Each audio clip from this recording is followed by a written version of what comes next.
Anyway. Hello, everybody, and welcome once again to 3Y TV. And tonight, the OSCA Weekend Woodsman Series heads to Charlotte Motor Speedway for the Caden Tufts Designs 250. We have 83 lap halves here tonight. Top 16 cars will invert. More importantly, the chase-off start tonight. It should be a wild one. I'm your host, Michael Goodman. Joining along with me is Nathaniel Cherry, and of course, Carlos Acosta and Vic Bloom we'll probably hear from later on once we do the picks. But Nathaniel, man oh man, the chase-offs are here. We know who's in, we know who's out, and now we get to start settling a champion. I can't wait. Yeah, it's going to be exciting here. It's a difficult one to start here. We have really long halves here at Charlotte. Basically, it's our version of the Coke 600. We were already talking about how they're probably going to have to make 2 pit stops in each half this race. So this is a race of attrition to start the chase. But if you're one of those 12 drivers that are there, you're going to have to prove that you can hang in there for the long haul. So this is a good test for that. Yeah, and usually, contrary to what we probably normally see in OSCA, I mean, 83 lap halves are still relatively short compared to most other iRacing leagues, but as far as OSCA is concerned, this is a marathon having 2 pit stops. So generally patience might be on the back burner for some of these guys most weeks, but I'm thinking tonight it might be key, especially with how tight these cars are tonight, getting some feedback from some of these drivers. Yeah, and usually at Charlotte, the tire wear does play a massive factor. You cannot burn those tires off early. But we have a look here at our chase standings here to start off. We have Austin Beers at the top, as he did win the regular season points. He got those extra points there going in. And you also have Ryan Gavel, Ty McIntosh, Matt Hackathorn, Vincent Isabella, Dylan Thomas, Kynan Jones, Tristan Millette, Caden Tufts, who won the fan vote, or I guess ended up becoming a driver vote to get into the chase. Then Thomas Capuano, Neil Rutt, and Tim Conrad for your final spots in the chase.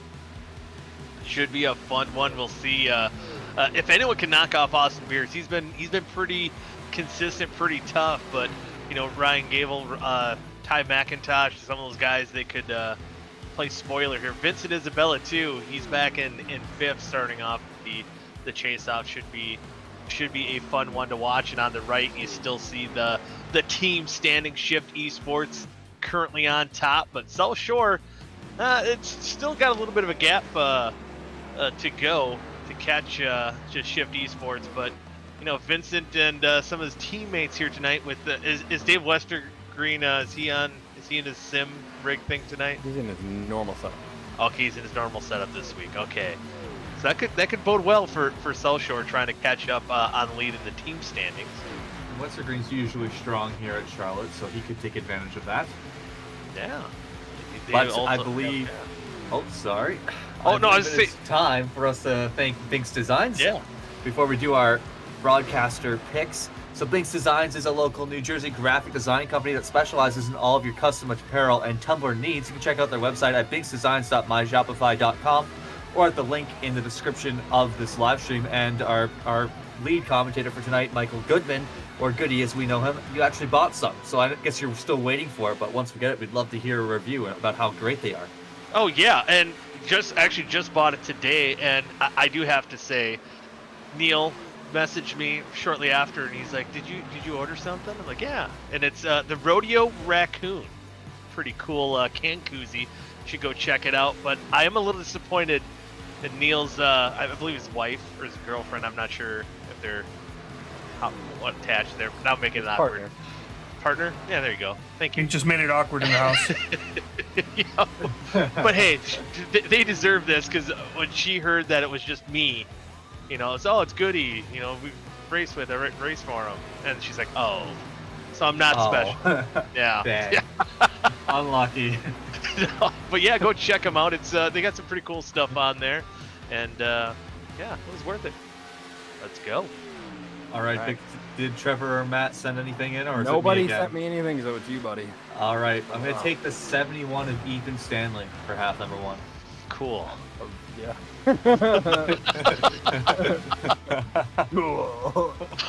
I think Goody might have wanted that. I'm not sure. Yeah. Okay, Carlos, who you got? Oh, already? Yeah. Gimme.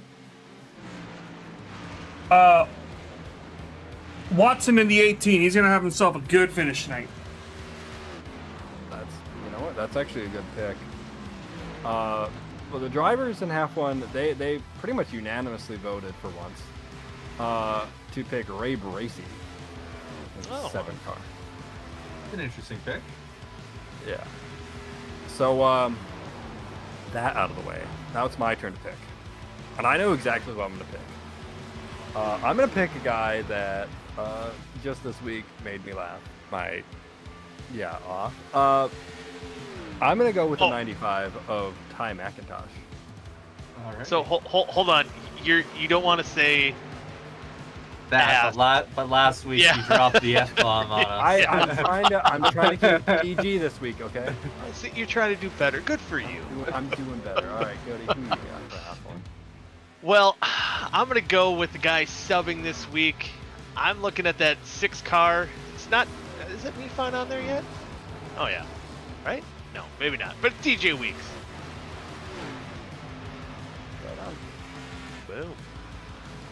The picks are in. Group qualifying still going on. About 3 minutes left to go. Austin Beers, our points leader, coming in tonight. He's looking to kick off the chase off strong.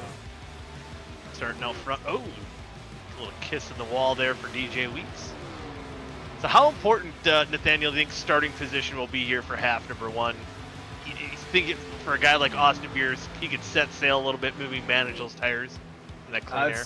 It's definitely important to be up in clean air, because if you're behind a whole bunch of drivers and you're stuck in dirty air, it's going to make that tire problem even worse than it already is at this track.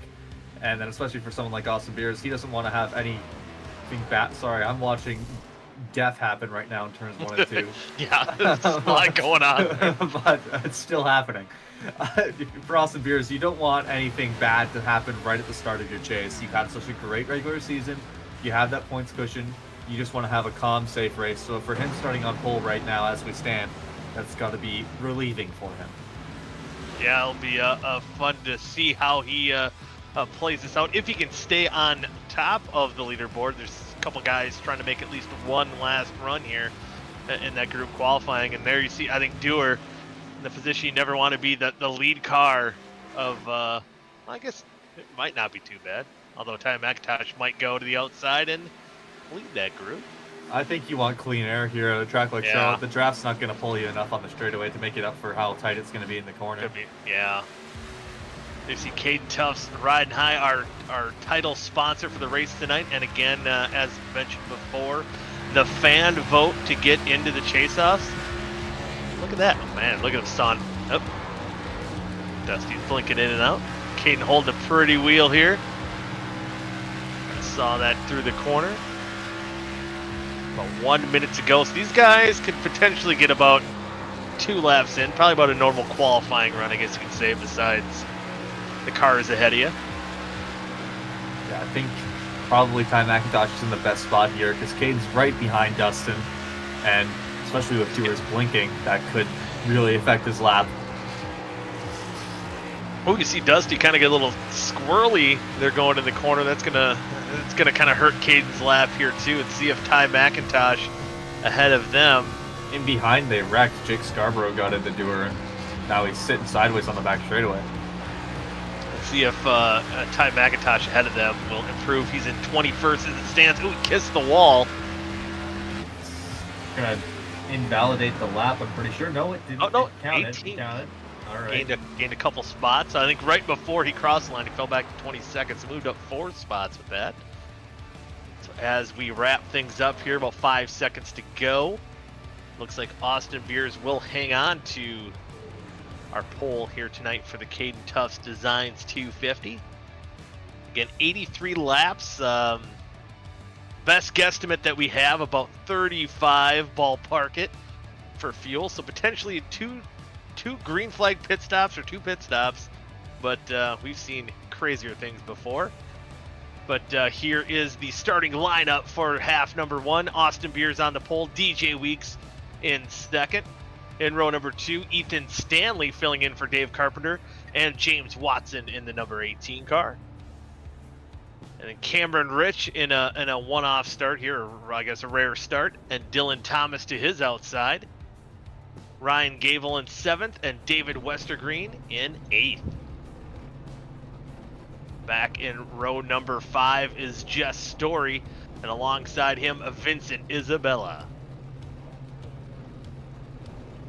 And in the 11th position is Dustin Dragon Doer, and alongside him, Caden Landshark, or Caden Landshark Jones. Woo.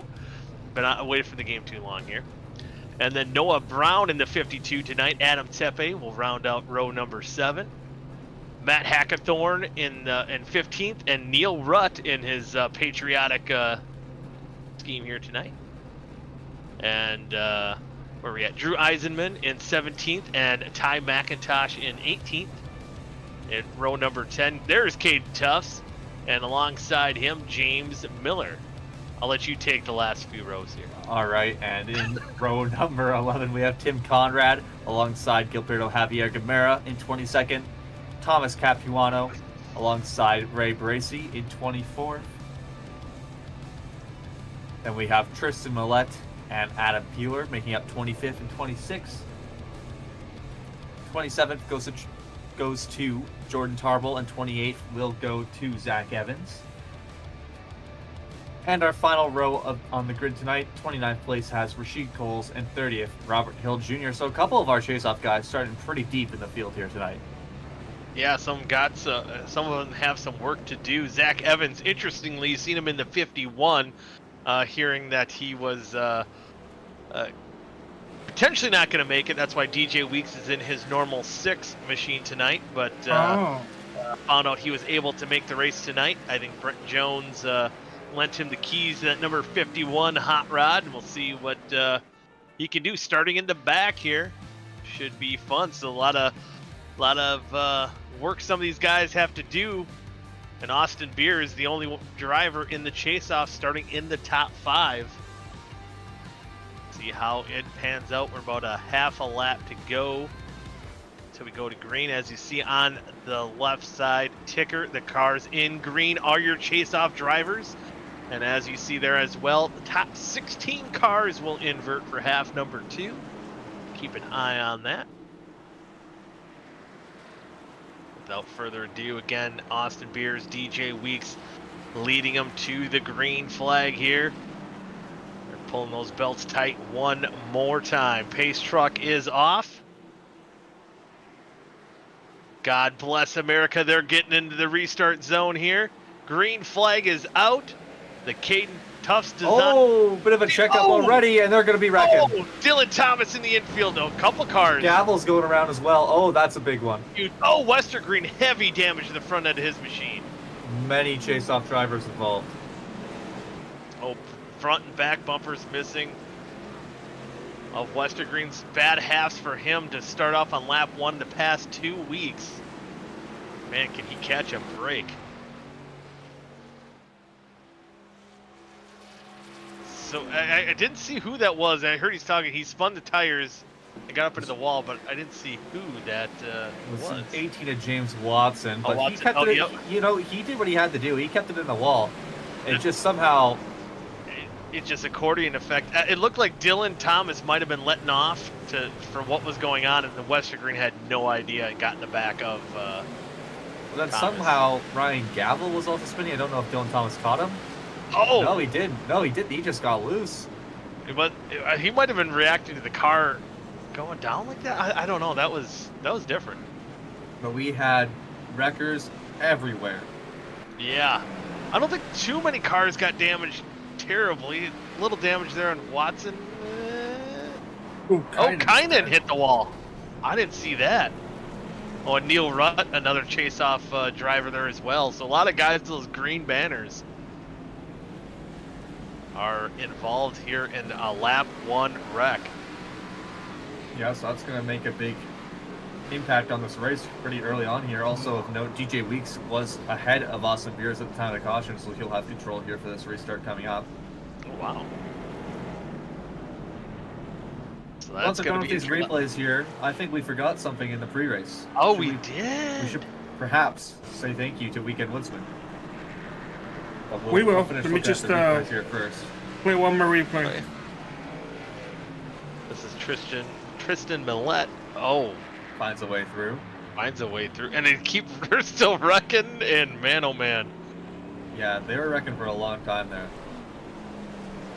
a lot of cars down pit road there as well. So a lot of guys who need to get damage fixed. You see, there's a lot of guys in the back half of that top 10 who've been up about 10 or more spots.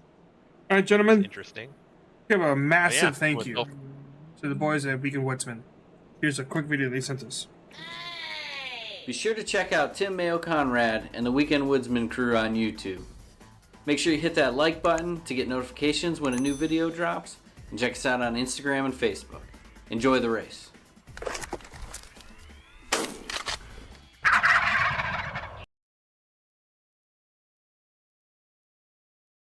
We're back.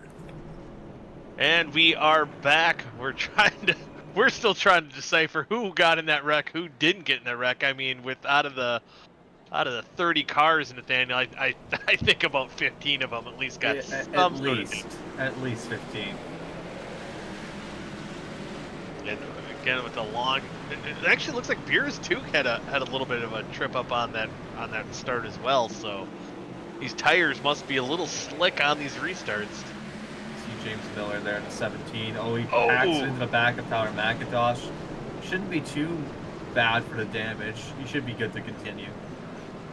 Yeah, I think for the most part, a lot of these guys should be at least semi-competitive, but guys like Westergreen, Watson, I don't know. He hit that wall pretty good. Caden also got in the wall pretty good. Hackathorn's car is cool looking. Wow. It's been a while since we've seen a big stack up like that on a restart. Like, one that big it is for OSCA. Yeah, that's about as big as you'll see it, I think, anywhere in real life, other sim leagues. See, Story, I think I got about the best of it. Maybe a little rear end. Take a look at Ryan Gavel there on the spin. I think he did a full 360 to avoid making contact with anything. It looked like. He's still in the 6th spot as it sits right now. You're looking for that red Shift Esports car. He's 4th in line on the inside. Right behind Cameron Rich in the 57. Watson By the way, on just the loud pedal. Just Story is a lap down, so whatever damage he got was pretty significant. Oh yeah, must have been pretty bad. He actually already left. Completes the 360 and he keeps it straight. Oh, And wow. does not hit anything. That's impressive. Ay. Austin Beers just asked in the driver's chat if they still get a bonus point for a 0x race, which has been a thing happening this season and last season. The answer is yes, but I don't know how many drivers are still in contention for that. Maybe your top 4, and that's about it. Hey guys, Yeah. very quickly, we have a driver in the Info Care Center. Alrighty. Oh yeah. We'll Let's bring him up David Westergreen. There we go. And David, man, it's been lap 1 the past 2 weeks, and half number 1's been pretty rough. What you see out there tonight? I saw nothing. I saw the back bumper of the car in front of me, and then everybody wrecked. So, you know, it's just tough. It's been that way a lot. Just one half where complete disaster. The other half's been pretty good. We had a real shot to win last week, and it was from a sim rig in local here in Chicago area. So I'm really appreciative to them for actually letting me race last week. It gave me a shot, and this week we're back on the home rig, but it didn't matter because there wasn't no stopping that. We were getting wadded up no matter what apparently on lap 1. So yeah, it's a bunch of damage. Car's pretty well torn up. I figure we'll go out there and turn a few laps, but it's probably all done. Probably all done as the other boys are getting back to green flag. DJ Weeks leads them to the green flag and gets another good start. Nah, this time it's been clean, David. So, well, Of course. at least, yeah. Right. But before we let you go here, any shout-outs you want to give? Well, he's still in the lead. Shout out DJ running Zach's car this week. Zach's got a work commitment he's working on, and he may or may not finish this one. Hopefully he's able to put together a good result. And then Shout out Bite Size Sports, my guys, my sponsors. Shout out Traders Brewing Company and Vince and Ray. Ray doesn't have a sponsor, but shout out Pushkin the cat. Hell yeah, I love it. And before I let you go too, what's the goal here? You got to start probably closer to the back here. Once it's all said and done, what's your goal for half number 2?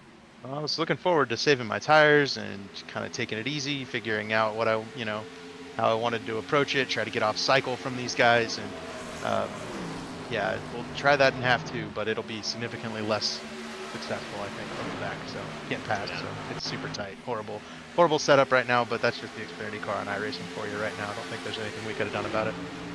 Yeah, that's about it. Well, best of luck to you in half number 2, and man, you got to get those first lap woes out of the system. I think we're good now. I think you got them out. I would very much like that. Yeah.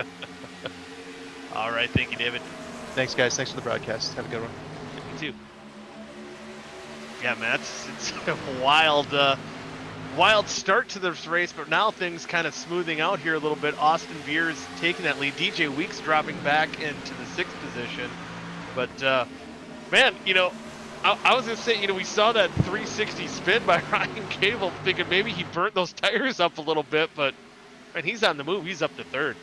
Yeah, he's just following the train right now that was Ethan Stanley and Austin Beers. Once they got DJ Weeks to the outside, Westergreen talking about how tight it is. DJ Weeks just trying to hang on for as long as he could before he could get back in line, and it took him until the 6th position.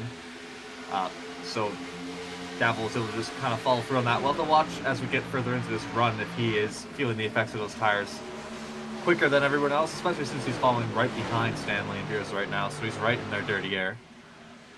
And one secret about Ryan Gable is that his tire saving is not, he'll even say it, is not the best. So if those tires are scorched a little bit, it might happen sooner or later. We'll see. I know he's trying. He said he's working on trying to save those tires for the long run. Right now, sitting in that 3rd spot. So he got the track position. He can kind of just ride a little bit and save those good years. It's going to be hard to ride when you have the 8 of Vincent Isabella right on your tail, though. Yeah, and when you just saw what happened to DJ Weeks going from the lead all the way back to 6th, it's going to be one of those things. I think mentally for all these drivers to have that battle of saving the tires, but also not wanting to lose a whole bunch of track position, especially right now how they're all kind of single filed out. Yeah, you have to be careful to pick your battles. Yeah, yep. And I'm surprised that I know it's tight, but generally even at Charlotte, maybe not the high line, but even that middle line, when sometimes you kind of get the car rolling a little bit. But a lot of these guys trying to get as low as they can. Cameron, no, he got down there. I think they're just worried about potentially someone getting their nose inside of them, and then what if you get loose off the corner?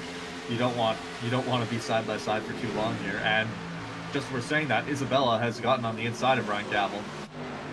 Trying to look for that 3rd spot. Gavel trying to go up top, trying to hang on with everything he's got. He might be able to hold him off here. Vincent isn't going to go down without a fight. He's looking to the inside.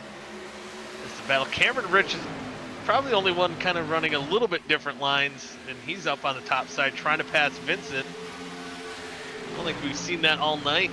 Well, lap 14 here. Oh, kisses the wall. Keeps on rolling, trying to work his way around Vincent. But, again, as you said, the higher you run, too, with the tire saving, Cameron maybe being a little careless with the tires right now, trying to get that track position.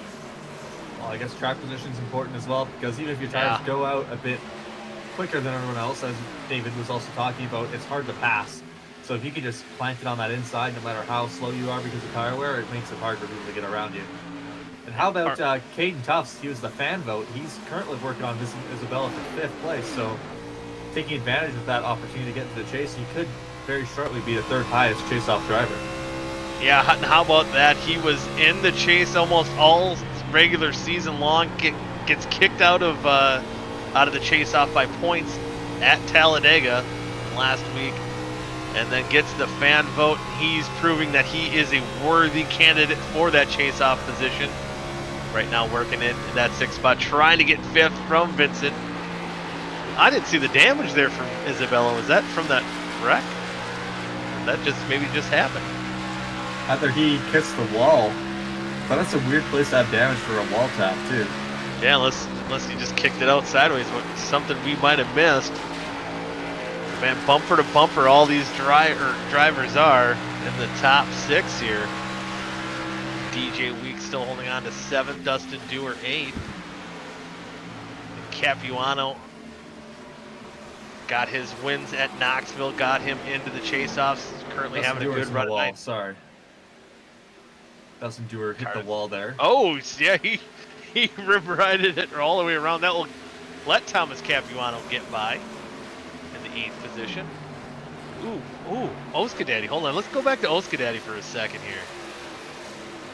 I know OSCA Daddy, he's about the same age as I am. That when we were young, I think Dustin went down pit road. Put your sunglasses on, dudes. Oh my goodness. Yellow flag is out. Yeah, it would be.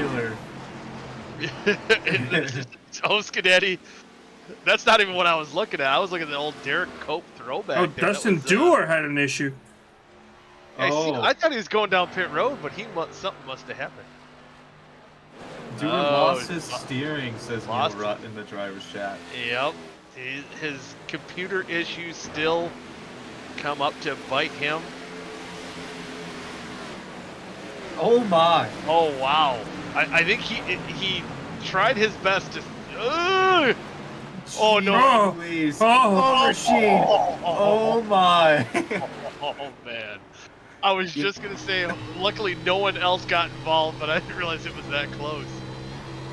Wow. You know, something similar happened to Gilberto a couple of years ago when we did Daytona 24. Coming off of NASCAR 4, his steering just locked to the left. That was the end of our race, is all I'll say. It wasn't a good day. But it looks like pretty much the exact same thing happened to Dustin Dewar. I think when it happened to Gilberto, it was a screen freeze that he couldn't do anything about. Yeah, and with Dusty's computer issues he had been having. Whoa! Beer either, stays out. Everyone else is going in. Beer stays out. How many sets of tires do they have tonight? Is it just the 2? 3, I think. 3? Each half, yeah. So I'm not sure. Beers isn't really safe in a set here. He's gonna fall like a rock here once we go back going green. He is, and I wonder what if he's thinking this run's gonna go green. I don't know if he's shortened. I don't know the strategy here. Maybe he's trying to turn it into a 1-stop, but even then, for everyone else, it's 1 more stop from this point. So I'm very baffled by that decision. Yeah, he's not. I was gonna say, is he gonna shorten anything up, or because these guys would still? Yeah, these guys could go 1 stop. Yep. Yeah. And it would still even be tight for Beers to make it on a 1-stop, because even with those yellows, he needs to save, if we're going off of 35 laps, he needs to save 13 laps of fuel. Yeah, so that's going to be... So I guess Beers is banking on a couple more cautions, but other than the pile-up and then computer issues for Dewar, it's been pretty clean thus far. Austin Beers on the YouTube chat saying, I don't know the strategy either. At least he's aware. You know, we'll take it. We'll take it. You know, you're the points leader. You can. You know, we've seen Johnny Eckert do stuff like this too, where you don't know what the call is until it works out for him, and then you're just baffled. We'll have to see how it pays off. It's going to be a tough one here. And you know, if they do get you know, another 10-15 lap run, and he comes down to pit, it might be tempting for some of these guys to burn another set. I don't know. It could pay off, but we'll have to see. Honestly, the real question for Beers right now is, how are you going to let all these guys by without grabbing a 1x? Because right now, I believe he does have that 0x for that bonus point, which now we're in the chase, that's something that we need to talk about. That 0x that 1 point could be the difference between first and second, or second and third, etc.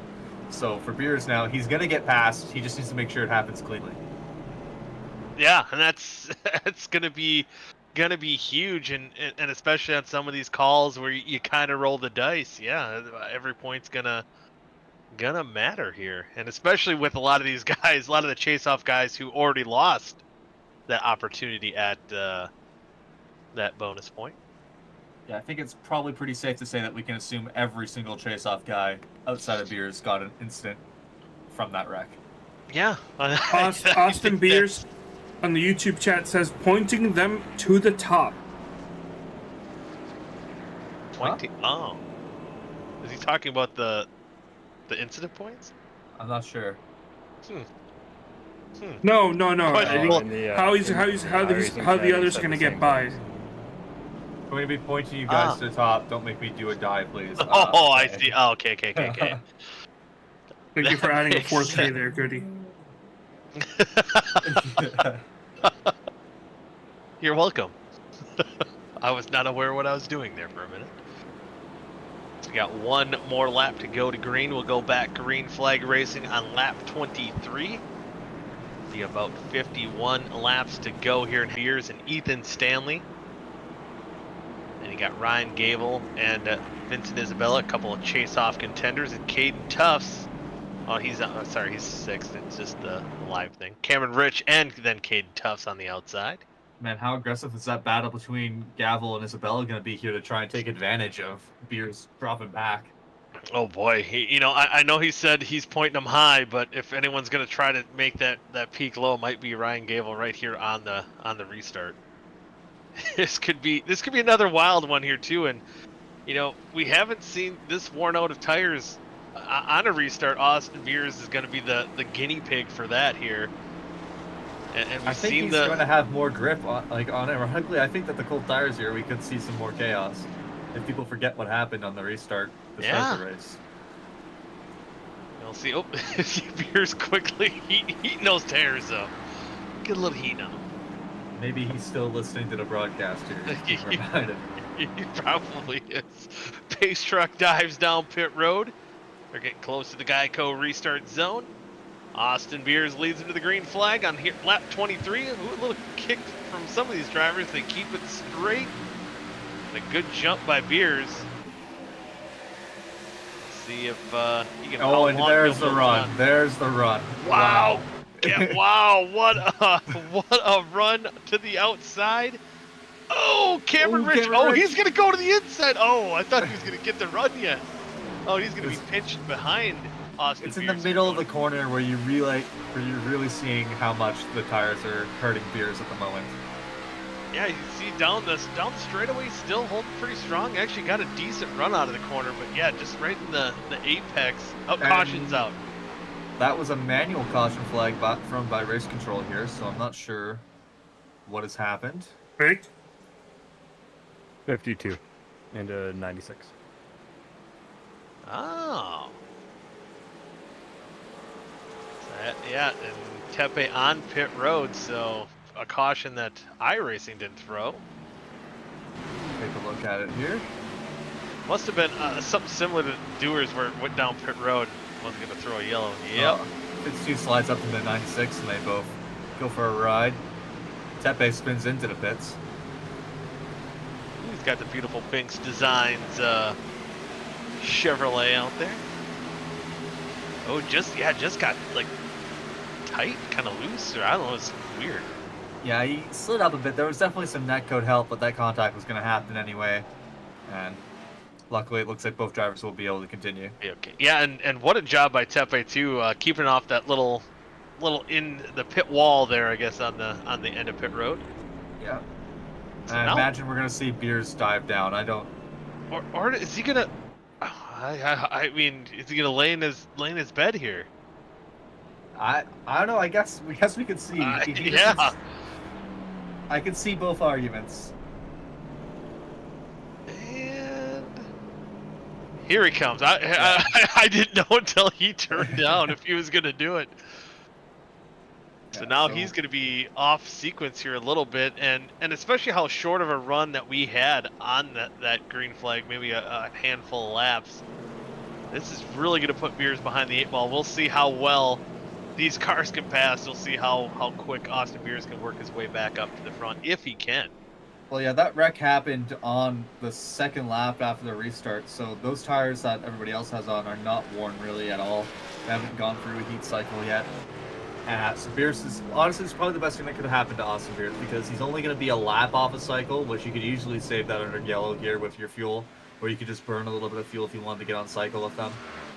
And he was going to go to the back eventually anyways, and now he doesn't have to worry about getting past. He just has to pass people cleanly now. So honestly, this is probably the most danger avoided, I think, for Austin Beers.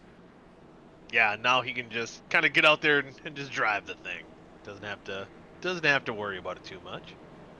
But what about that move by Gavel to get the lead, kind of weaving between Beers and Stanley on that restart? That was a hell of a move by that one car. Yeah, he had a massive run on Austin Beers, and he thought he had room to go to the top, but he had to wait a second for Gavel or for Stanley to clear, so that he could move up to the top side. Yeah, he did that perfectly, masterfully. That was a thing of art there. It was pretty cool.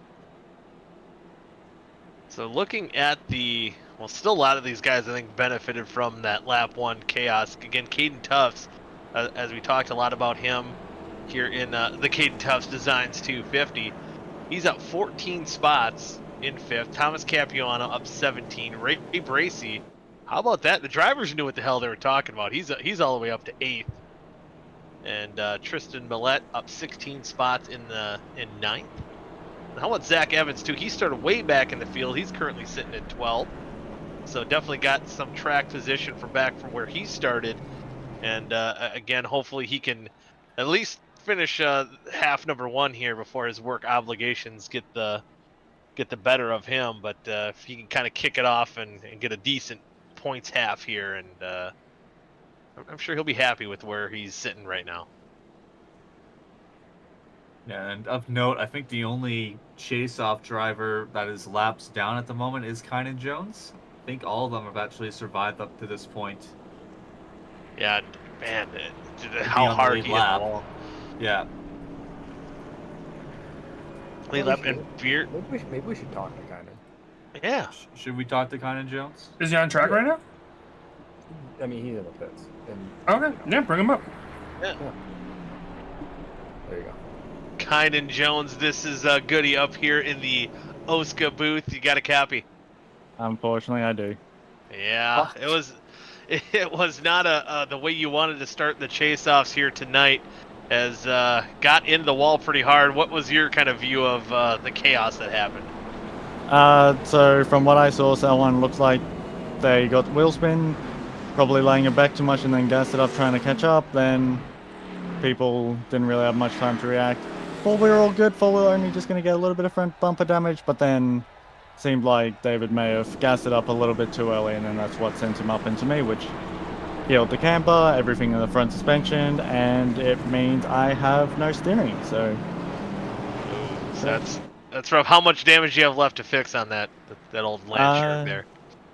Well, I started off at 10 minutes, and it's just clocked down to 4.5. So slowly getting through it all. Probably need another like 10 cautions to get through it all, though. Yeah, I suppose and you're probably going to try to get back out there to get any points you can get at. Try to salvage something out of this half. I guess that's about all you can do, huh? Yep, that's really all I can do. But the moral is not very high. There's a lot more fun of things I'd rather do right now. Hey, you got half number 2. Just hang on for it. Yeah. It can't go that much worse. At least if I get wrecked in the second half, hopefully the engine will be gone straight away. See, there Pinch you truck go. off. As we were going back, green flag racing here, and quickly here, kind of before we let you go, any quick shout-outs you want to give? Weekend Woodsmen, check them out on YouTube. Tim for bringing me into the team. We thankfully got the 3 full-time drivers into the chase, so hopefully they can salvage some nice points for the team, even if I can't really pick up the slack this race. But everyone watching, y'all in the broadcast booth do an excellent job, and Vic for putting up with our rubbish every week. Heck yeah, I'd love to hear it. Got to keep an eye out. Your teammate Caden Tufts having a pretty good run right now in the top 5, but hopefully we'll see you there in half number 2. Yeah, we'll see, but just hopefully you can go get a win or a podium at least. Heck Yeah, love it. Well, thanks for joining us, Caden, and best of luck in half number 2. Thank you. Yeah, good luck the rest of the way, babe. Good luck, babe. Oh boy. Austin Beers, by the way, is moving. He is not wasting any time whatsoever. Holy crap, he's up to 13th? He started in 20th, he's up to 13th already. He is not wasting any time trying to get back to where he was. Holy man, he is tires. By the time he gets up there, his tires will be burnt as if he didn't pit. Man, oh man, he is going for it. We may be seeing right now why Austin Beers has replaced Nick and Delicato as the driver that everybody hates for because they cannot beat them. By the way, Yeah, Austin that's- Beers last lap in traffic, fastest lap of the race. Wow. Absolutely absurd. But now he's got a gaggle of cars ahead of him. He's got And he's Gilberto. making Oh his man, own move. He's Whew. making his own room. he, And now he's got a couple of chase-off guys in front of him, so they'll fight him a bit harder. I was gonna say, you know, his dominance might be gets you to be unpopular, but if you take out the emotional support pick, you take away my mama's car, bad things will happen. But man, it was tight. He got through. He's gonna work past Tristan Millette, and almost in one corner, he might get into the top 10 here, and he is. He's 9th. Wow. Wow. He gets by Ty McIntosh there with no problem whatsoever. Now Ray Bracy is next. Man, he's passing them like they're on 20 lap older tires right now. It's like he's in a. It's like everybody else is in a go-kart. It's. It says hacks on his hood. I wonder if he's got some grip hacks out there. Oh, we've got had traction control. accusations of those already this season. We've already, Oh no! not for him though, for Oh, Cameron Rich. Oh boy! Hey, you know what? Dominant drivers get. I suppose. Speaking of Cam. they get that. Yeah, Cam's looking. You know what? I'm surprised, Carlos, you didn't pick Cam. Did you? Listen, I was going through some. I'll admit it, I messed up and I forgot to do something important before the race. So I was kind of focusing on that. So I wasn't really like too focused on who I was picking. Fair. Well, that's we can, fair. We can forgive you, I guess. The important thing is, can Cam forgive you? That's gonna be huge. But he's gonna be driving now with Actually, Fury I right now. cannot So he's pick the 57 Oh. Either on guy. any half. I look for it. So at least you get a pass. So now he backed away from Stanley right now. So He wasn't trying to wreck anybody anymore. yeah, Found he out. was, he's like, oh, okay. Carlos didn't mean it. He couldn't. Austin Beers currently working on DJ Weeks for 7. And it looks like he's gonna get by him. And he's gonna try to set his sights on Caden Tufts. A little bit ways to go. He's still, I guess, a little. Oh, there he did. Clear DJ Weeks.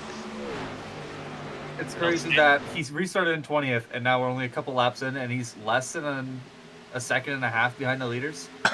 At the 7th. You know, if I had to guess, when after he came off pit road, restarted, like when he went down pit road, I'm thinking if he's even going to get back up to 12th, I think he would have been happy. But now he's in 7th and still charging forward. That's about as ideal of a situation as it could get. And only having just a couple lap pressure tires, this isn't a big gap here. Oh, Yeah. Oh, Bracy in the wall. And now that's going to stack up. That was already kind of a hornet's nest just a few moments ago. Once again, oh! And Ray Bracy up into the wall. It's not going to bring out a yellow. I don't think so. They kept going straight. No, that's going to be huge. Tristan Millette, a chase off. That's on my cars. Oh my goodness. And wow, this is it's almost if you have that green banner. Oh man, a lot of these drivers getting into the wall. And it looked like a couple more chase off drivers again getting into the wall off of 2. I think it was Capuano and Tufts getting in the wall. So Ethan Stanley just finished fending off Cameron Rich, and now he's taking the lead against Wow. Ryan Gavel. wow, yeah, he was working that outside line here too. Trying to find multi-grooves. I think Gavel's trying to search around, seeing what he can do. How about that? Ethan Stanley and a one-off ride here for Do Good Motorsports in the lead. Gavel's not He's trying to work that same line. That's, I think, the same line that Stanley used to work past Ryan Gavel. Austin Beers up to 6th now. Oh man. He's turned a potentially great 50-lap recovery drive into about a 15-lap recovery drive. It's nuts. I don't know. It's weird. It's almost unbelievable. Man, oh man, and as we are approaching halfway here of half number 1, and when did they come down pit road? That was around lap 20. I think they can get around to like lap 55, lap 60 before they would have to take fuel. Okay. I'm not sure if they're going to try and split it in half in a different way just because of the tires, but we'll see. We'll see here. There's more battles going on. This is for the back half of the top 10. Ty McIntosh, Dylan Thomas battling out for 9th. Then Neil Rutt, I was going to say he's in that patriotic different scheme there. I didn't recognize him right away, but trying to rebound there. He had that damage earlier from the lap 1 wreck as well. Looks like that bumper is beat out and looks like showroom ready right now. He's trying to get 11th from James Miller. And he had that rear end damage. He doesn't look like he's got that thing fixed up. And wow. Austin Beers 4th. Yeah, you leave Austin Beers for 2 seconds, he gains 2 spots. Man, oh man. Whoa, that got a little tight there. Oh man. Yep, you wanna know? Oh, Mrs. Isabella, is he going to save it? What a save. Boy. That had bad news written all over it. They save it. Look at these chase-off drivers trying to jockey for position. Caden Tufts tries to take advantage of Isabella going sideways there. Caden Tufts, he's trying to look on the inside of Thomas Capuano. How about Capuano? He's usually known for the short track pace, but he got his way into the chase-offs for some dirt runs, and now he's running up in the top 5 here for race number 1. I want to say it was like the latter half, maybe the chase-offs in last season, that something clicked with Capuano. He definitely turned a wick, and he's really turned it on with a lot of strong runs. And it seems like every week he's becoming more of a contender. And those wins at Knoxville definitely, I think, gave him the swagger he needed. He's making some noise right now, working in the top 5. See the 3Y TV multi-cam here on top of your screen, battling just outside the top 10. James Miller, Gilberto, and Neil Rutt, Hackathorn in that beautiful 04 Ford Mustang. There's Zach Evans just behind them. I think James Watson. And on the bottom, your leader, Ethan Stanley, kind of pulling away a little bit from Gavel and Cameron Rich, but closing in on them. Guess who? Austin Beers. Yeah, I know the Land Shark is kind of Jones, but I hear the Jaws theme whenever I'm looking at the 19 right now. Yeah, no kidding. This is just nuts. I'm pretty sure these 3 guys were thinking, okay, we don't have to worry about Beers for a long time. And now they look in their rearview mirror. Oh crap! Here he comes. Oh, the wall! They're contact. Oh! Cameron Rich got to the back of Ryan Gavel. Didn't see exactly what happened there. And they both get in the wall. Cam hit the wall almost twice. For second time, pretty good too. And now Austin Beers into the 3rd spot. Did Beers even get the wall? He was flirting with it too. No. He was Gucci. Gucci. Man, if he gets, can he really run down Stanley if he gets around Gavel here? I mean, through all of this passing, like the last time we really talked about it, he was 1.2 seconds back. Now he's less than a second back. He could do it. Oh, Gavel is in the wall from the get-go in the corner. What happens here? Oh, this was a previous lap. I apologize. Okay. I didn't see Gavel get in the wall then either. So he's been flirting with it a couple times going into one. Beers has around Gavel right now wearing the replay, just a heads up.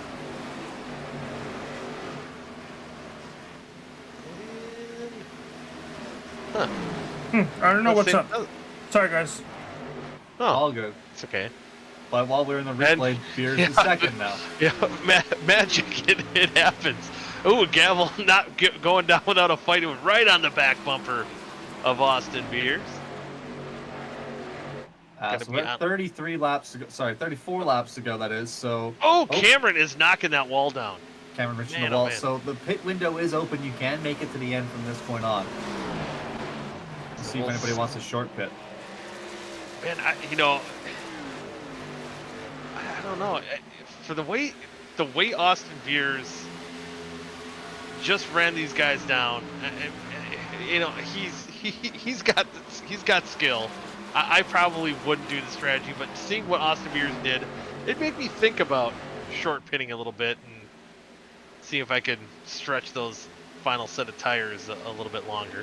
If you're Ethan Stanley, the last thing you want is for Beers to pit before you. You need to pit before him if you want a chance, I think, to win this race. Because Beers is able to shortcut you, or undercut you, that is, sorry, it's going to be over.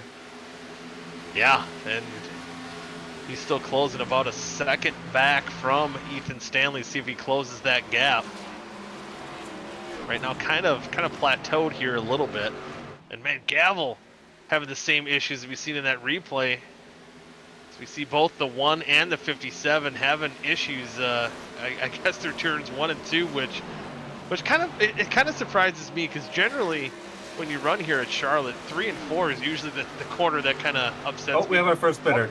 Yep, here we go, Cameron Rich, and I like this call too, especially with the way he was knocking the wall down. Get your fresh set of tires on right now, and try to gain that time back a little bit and regroup. Yeah, so we'll see if that triggers a large-scale pitting fee. From Spree. That's the word I'm looking for. Spree from the top 5. Thank you. That took a while there. We'll see if anybody else reacts to it. Looks like this next time by, at least our top 3 are going to say, oh, no, I'm wrong. Ryan Gavel's diving in as well. And these are the both. Oh, he might be speeding. Let's check. No, he's good. He's good. He's good. He's good. Wow. Gucci. And I like these calls for these two guys. Again, the guys who are really starting to get tight there on this past run here. And I'm still surprised. I'm looking at, every time I look down from Beers, you look back up, he gained 0.2 of a second. And then I look at him, he's kind of plateaued here. So I don't mind it here. Find where Beers is at right now. He'll probably gain another 0.2. Yeah, it's down to 8.5 tenths. DJ Weeks working on Caden Tufts there at the bottom of your screen. And that doesn't surprise me either. Look at that Westergreen's car. Doesn't even look like it ever been in a wreck. We've seen it completely destroyed. Yeah, he's up to 25th here. And someone's in a wall. Is parked. Oh. Ooh, Neil Rutt. Oh, he's beating it down the backstretch. Man, oh man, these cars definitely at the point where they're getting not too fun to handle. Zach Evans down pit road. Boom. On a rear lockup on the 51 machine. Now that I look down, look back up, Stanley stretching that lead out here a little bit. So this could be a game here between those two drivers, as we're talking about Cherry. Oh boy. Ryan Gavel going all the way down to the apron to get by some slower cars. Yeah, those fresh tires trying to get whatever he can get, but now if you're Beers and you're starting to kind of fall off from Stanley, do you pit here? I would pit here, but I also wouldn't have stayed out on that first caution, and look where he is now. So I'm going to let Beers do whatever he thinks is best. Matt Hack, Tepe, all going down pit road. Big group of guys. So this is, I think, starting the trend here. Yeah, but if I'm Beers, I'm pitting as soon as I can now. Oh yeah, I'm surprised we haven't seen him. A lot of these guys at the top. Caden Tufts down pit road, Gilberto down pit road, James Watson. So these leaders definitely starting to probably look at where the guys that they're running with come down pit road. Should be a matter of moments here. Ooh, Gilberto almost slid through his pit stop, able to whoa it up in time. Coming to, I'm trying to do math here. Is it 25 to go? Am I right? 26. Yeah, 26 to go. 26. Well, hey, I was closer than what I Would have thought. Boom. Math, yeah. Vincent Isabella. Capuano staying out. He's sitting in 3rd spot right now. Cameron Rich is currently unlapping himself from Austin Beers. These guys are gonna have a pretty good, I think, lead once we cycle through. It's just gonna be a matter of when that sweet spot of when to pit is. I'm still kind of surprised these leaders might not be able to use the good on their Goodyears too much if they wait too long and stretch this out. Also, talking about how important those tires are, Cameron Rich was significantly behind Ryan Gavel when they pit, and just that 1 lap difference between him and Gavel, he's jumped him, and I think it's, if I'm looking at it like a guesstimate, it's probably about half a second between those two right now. I was gonna see from Ethan Stanley's going in. Stanley's going in. Oh, Stanley had to lock it up big time. I think he loaded up in time though. Austin Beers joins him. So Beers and Stanley down pit road. What, 7/10 or 3/4 of a second between Cameron Rich and Ryan Gavel right now. So that's quite a big jump. We'll see how much they can jump if they do the 71 and the 19. Yeah, and the 71 lost some time to the 19 of Austin Beers there on pit entry because of how much he had to slide to slow that car down. So we'll see if Beers might be able to get out in front of him with that favorable pit stall. Looks like Stanley will get out in front of him, but it's a bit closer than it was, I think, going out. Yeah, it was a good on and off for Austin Beers. We'll see. Yep, Gavel and Rich ahead of the 71 and 19.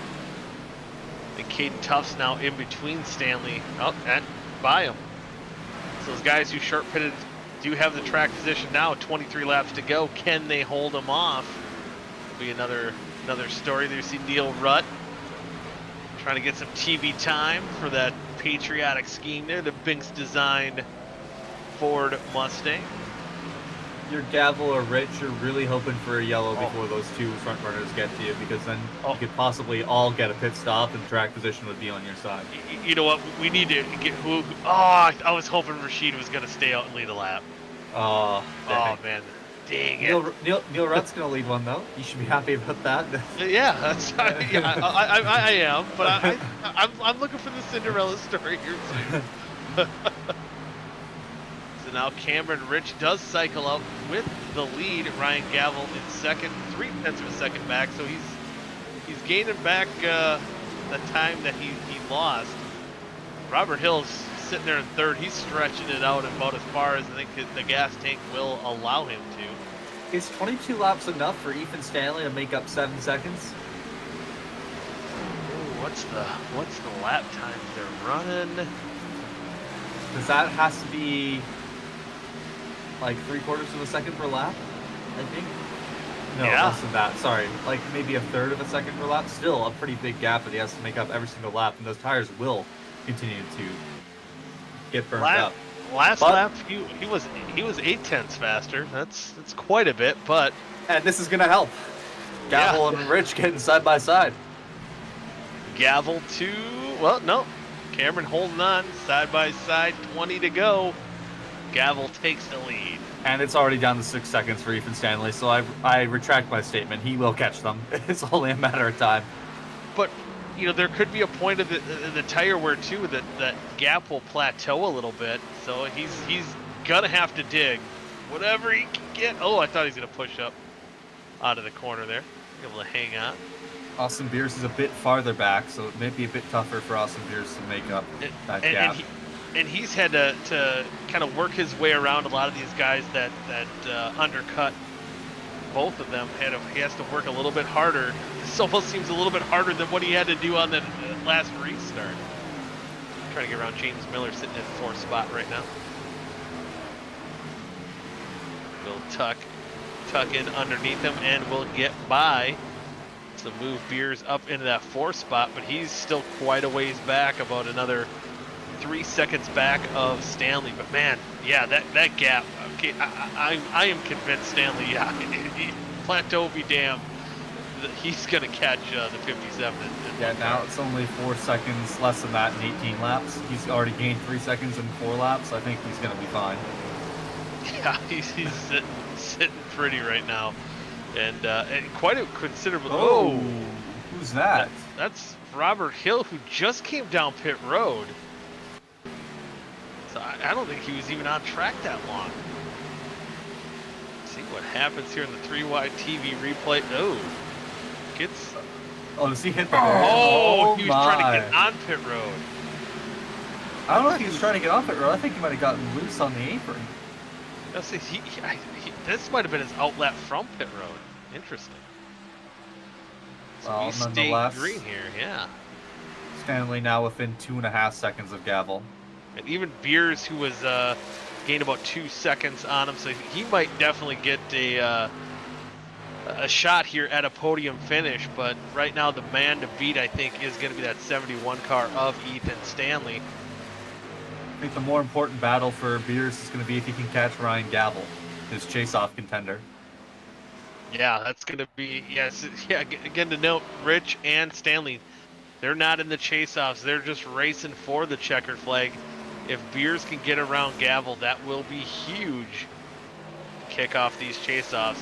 He's got that advantage coming into tonight, but any little bit counts for Ryan Gavel, especially if he can hold on somehow, some way to get that checkered flag. 15 to go, but you have a fast approaching Stanley, and I don't know if anyone can stop him right now. I think Stanley has this. It's Stanley's race to lose, I think, at this point. But yeah, for Gavel, he was 14 points back of Beers heading into this one. If he could even just chip away at 1 or 2 points here by finishing second or third ahead of Beers, that would be huge. Try and do that again next half, then you just go to next week, because clearly Beers is strong at this track, so any gain you can make would be huge. Not much of a fight there by Gavel for that lead. Stanley retakes the lead. 14 laps to go. Beers still 3.5 seconds back of Stanley. Only a couple seconds back from Cameron Rich, but there's a couple lap cars there. You see Rashid Coles on the fresh tires working his way around Cameron Rich.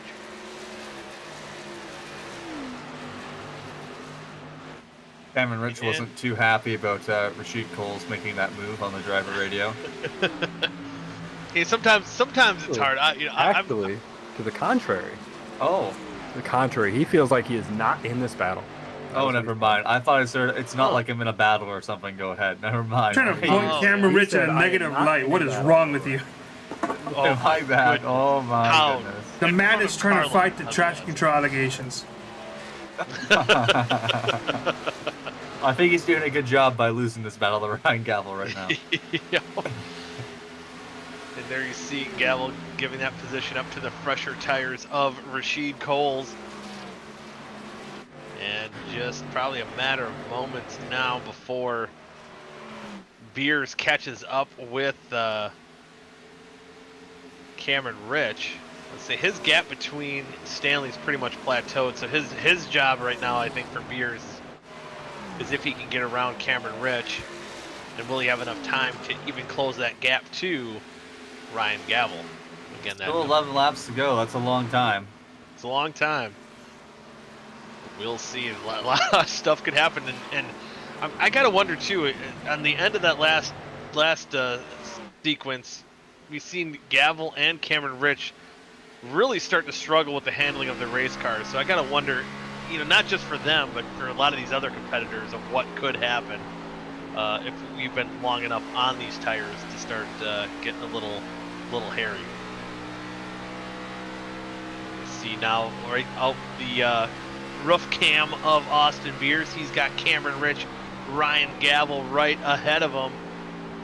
So, never mind what I was saying about if he can catch him or not. 10 to go. It was about a lap later. He's already on the back bumper of Cameron Rich. So, coming to 9 to go here, he should have every opportunity to get by Gavel. How wide will Gavel make his car? Yeah, he's probably going to put up, I would assume, more of a fight than he did with Stanley, just because it is a chase-off competitor here. But we'll see how those older tires hold up.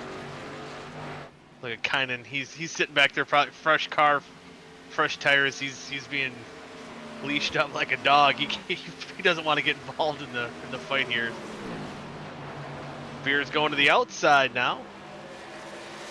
And I don't know how much Gavel can defend that. See the crossover move going down the front straightaway, coming to 7 to go. And Beers is going to do it. Yep, I don't think much of a fight could be had there for the one car.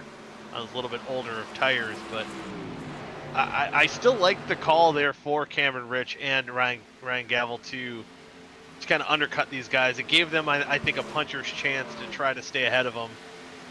Maybe there, some calculation. Whoa, Dylan Thomas, he's in 5th. Where'd he come from? To be fair, they're only 8 laps short of staying in front of both Beers and Stanley, so yeah, maybe it's something that they could try again with maybe better success next race. Yeah, take some notes.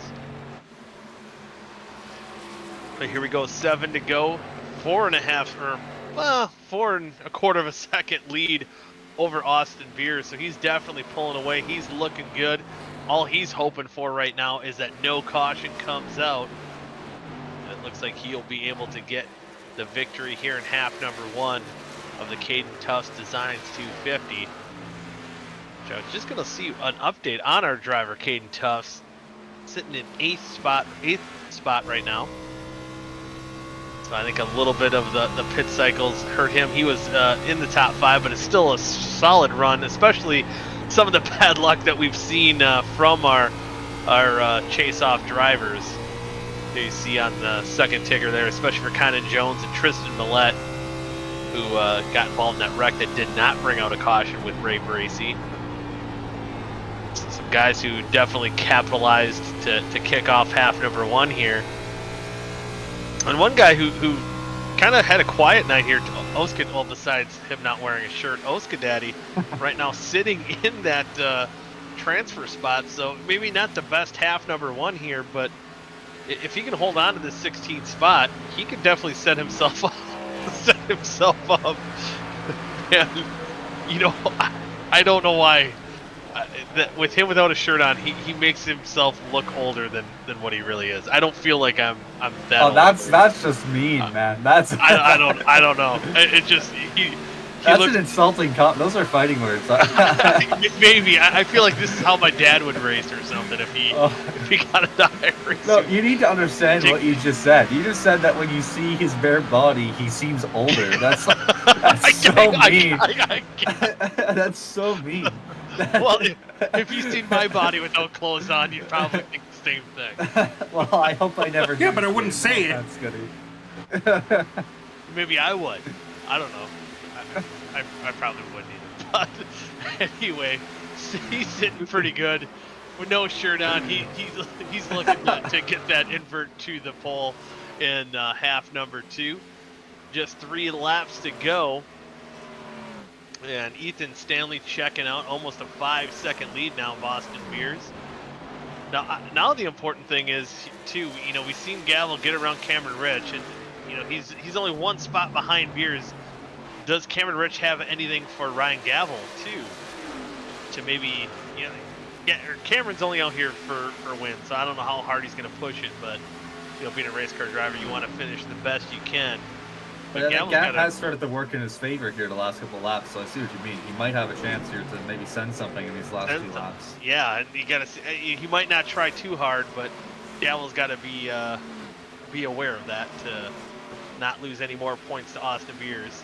As we are on the final lap here. Oh boy, Vincent Isabella getting aggressive. This is a battle for the 9th position. Maybe with all this, Zach Evans can work his way into the top 10 after starting in the back of the field. But coming down the backstretch for the final time, Ethan Stanley. Last minute fill in for Dave Carpenter. He's going to come out of turn number 4. Ethan Stanley, super subbing here tonight. He's going to take the checkered flag in half number 1 of the Caden Tufts Design 250 at Charlotte. Austin Beers comes home in 2nd, Ryan Gavel 3rd, Cameron Rich 4th, Thomas Capuano 5th, Dylan Thomas 6th, DJ Week 7th, Caden Tufts 8th, 9th James Miller, and rounding out your top 10 is Vincent Isabella. You know what I'm excited for half 2? What's that? To watch Austin Beers drive through the field again. Oh yeah, he gets to do it all over again. He's I thought for starting sure you were 15. going to say Tim on pole. Yeah, that's what I thought. Oh, my bad. I'm hoping Tim wins here from from the pole, and we get to see him do like a dance shirtless. Oh my goodness. It'd be interesting. Oh boy. So with half number 1 in the books, here is your running order of half number 1. As we went over the top 10, just outside of it, there you see Zach Evans, Ty McIntosh, Gilberto in 11th. 12th, 13th, Matt Hackathorn 14th, James Watson 15th, Tim Conrad, as we mentioned, will start on the pole for half number 2 with his 16th place finish. The Neil Rutt and Adam Tepe round out your top 18.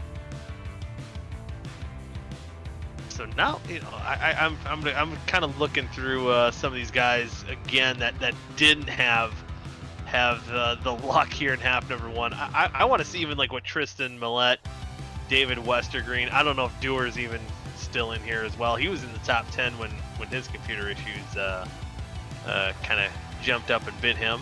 Dustin Dewar has officially resigned from the session. We actually have quite a few drivers that are not going to show up.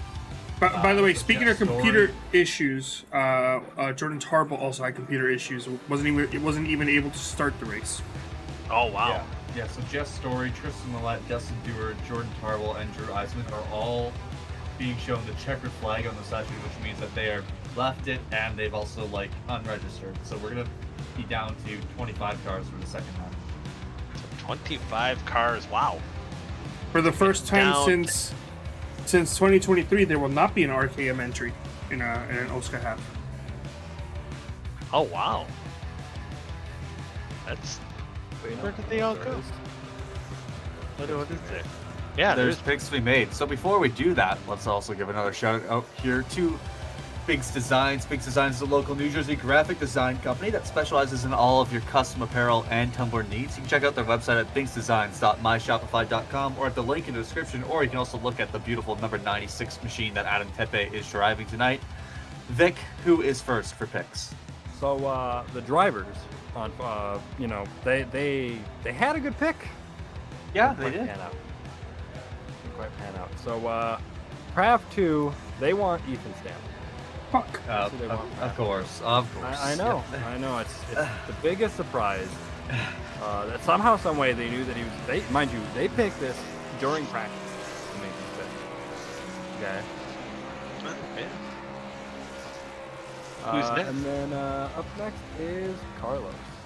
Yeah, not a good half. Not a good week for me. I am probably didn't do the Depression episodes right now, but I am gonna go ahead and pick the number 19. It bounced me up both in spirit and points. You know what? Good pick. Up next is me. So I know who I want, and I'm gonna pick his best friend. I'm gonna pick Vincent Isabella, Craft 2. Ooh. Go to Europe. Oh man, you guys kind of all took who I wanted. I'm oh shit, I can't. Dang it. Language. Sorry. Well, man, oh man, I gotta look at some stuff here. Just 1 second. I'm gonna go. You know what? Screw it. I'm gonna go with the 21 of Thomas Capuano. No, I can't. Dang it! Man, I'm having issues. Yeah, you are. Oh, you know what? I like the Spirited Run by me find Zach Evans, and holy crap, I can pick him. Give me the 51. Isn't he going to leave because of a work commitment? Yes, he's leaving. He's locked in. Yep. Pick the 6. Just pick the 6. Stupid. It's too late. He's locked in. Nope. I'll stick with it. Hey, but maybe I'll make things interesting here. I'm going to take the one of Ryan Gavel. Man, Ryan Ryan Gavel is available to me, I'm pretty sure, right? Yeah, he was. You're good. Yeah. Man, I saved Austin Beers for one of these moments, and you guys had to take him from me. I'm trying to make a late race, a late season push to not be behind by 200 plus points. That's my goal. Hey, you know, you're getting there. You know, especially with my pick. If I'm hoping he can stay, I'm hoping something happens in my favor. Which I just I want guess to it try has and all catch year, Carlos, and Carlos kind of stunk it up in the first half. So I've just been. I've been. By the way, I'm actually really mad at the drivers for choosing Ethan Stanley because I got set up.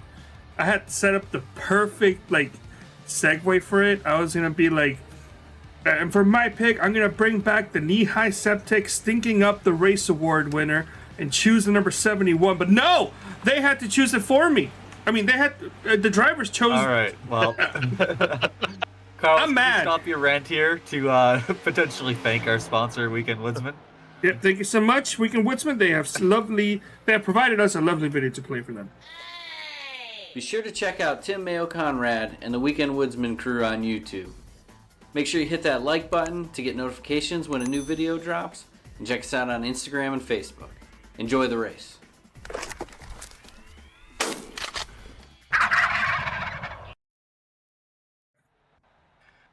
And thank you to Weekend Woodsman for all that they do and have done for OSCA throughout the years. We actually are looking for a new title sponsor going into next year. Weekend Woodsman will be taking a step back, so if you are interested in that, make sure you get in contact with Vic Bloom immediately. And here's the starting lineup for half number 2. And as we mentioned on the pole, Tim Conrad, James Watson to his outside. Row number 2, Matt Hackathorn, Gilberto Javier Gomera rounds out row number 2.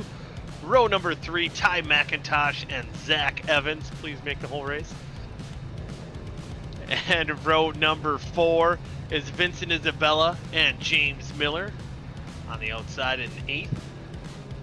Caden Tufts in 9th, and DJ Weeks will start in 10th. No, Tim. In 11th is Dylan Thomas and Thomas Capuano in 12th. OSCA Daddy predicting death here, starting up front. In row number 7, Cameron Rich, Ryan Gavel in 14th. And there is your front 2 from half number 1, Austin Beers, Ethan Stanley, starting in 16th. In 17th, Neil Rutt III and Adam Tepe from the dirty side of South Bend. And then rounding out your top 20, Adam Peeler and Rashid Coles. Cherry, take it away. And finishing off your field here for half number 2, we have Kynan Jones in 21st alongside Noah Brown in 22nd. 23rd, we have Drew Eisman, 24th, Ray Bracey. And then in 25th, we have Robert Hill Jr., and 26th will be David Westergren. And I think that is it for drivers that are actually here for this half. I might be wrong. No, I think Millet's here, right? 27th, Tristan Millett, yes. No, he's not. He's not. Nope. Nope, up to 24th. Zach Evans hasn't even started the race. Okay. So yeah, we are short quite a few drivers for this. So do I get credit for 25th? Listen, I'm just asking. It's a DNF, Vic, 0 points. Vic, please, let him choose the 6. It's empty for him. Nah, he made his bed. I just want to know if I get the points for 25th. I think Yeah. No, he never You started. get the points that he gets, so it should be 0, so he didn't start. Oh. He has a 70-point gap. He can take it. Yeah, Fish I jerk off. here. You're gonna go green here.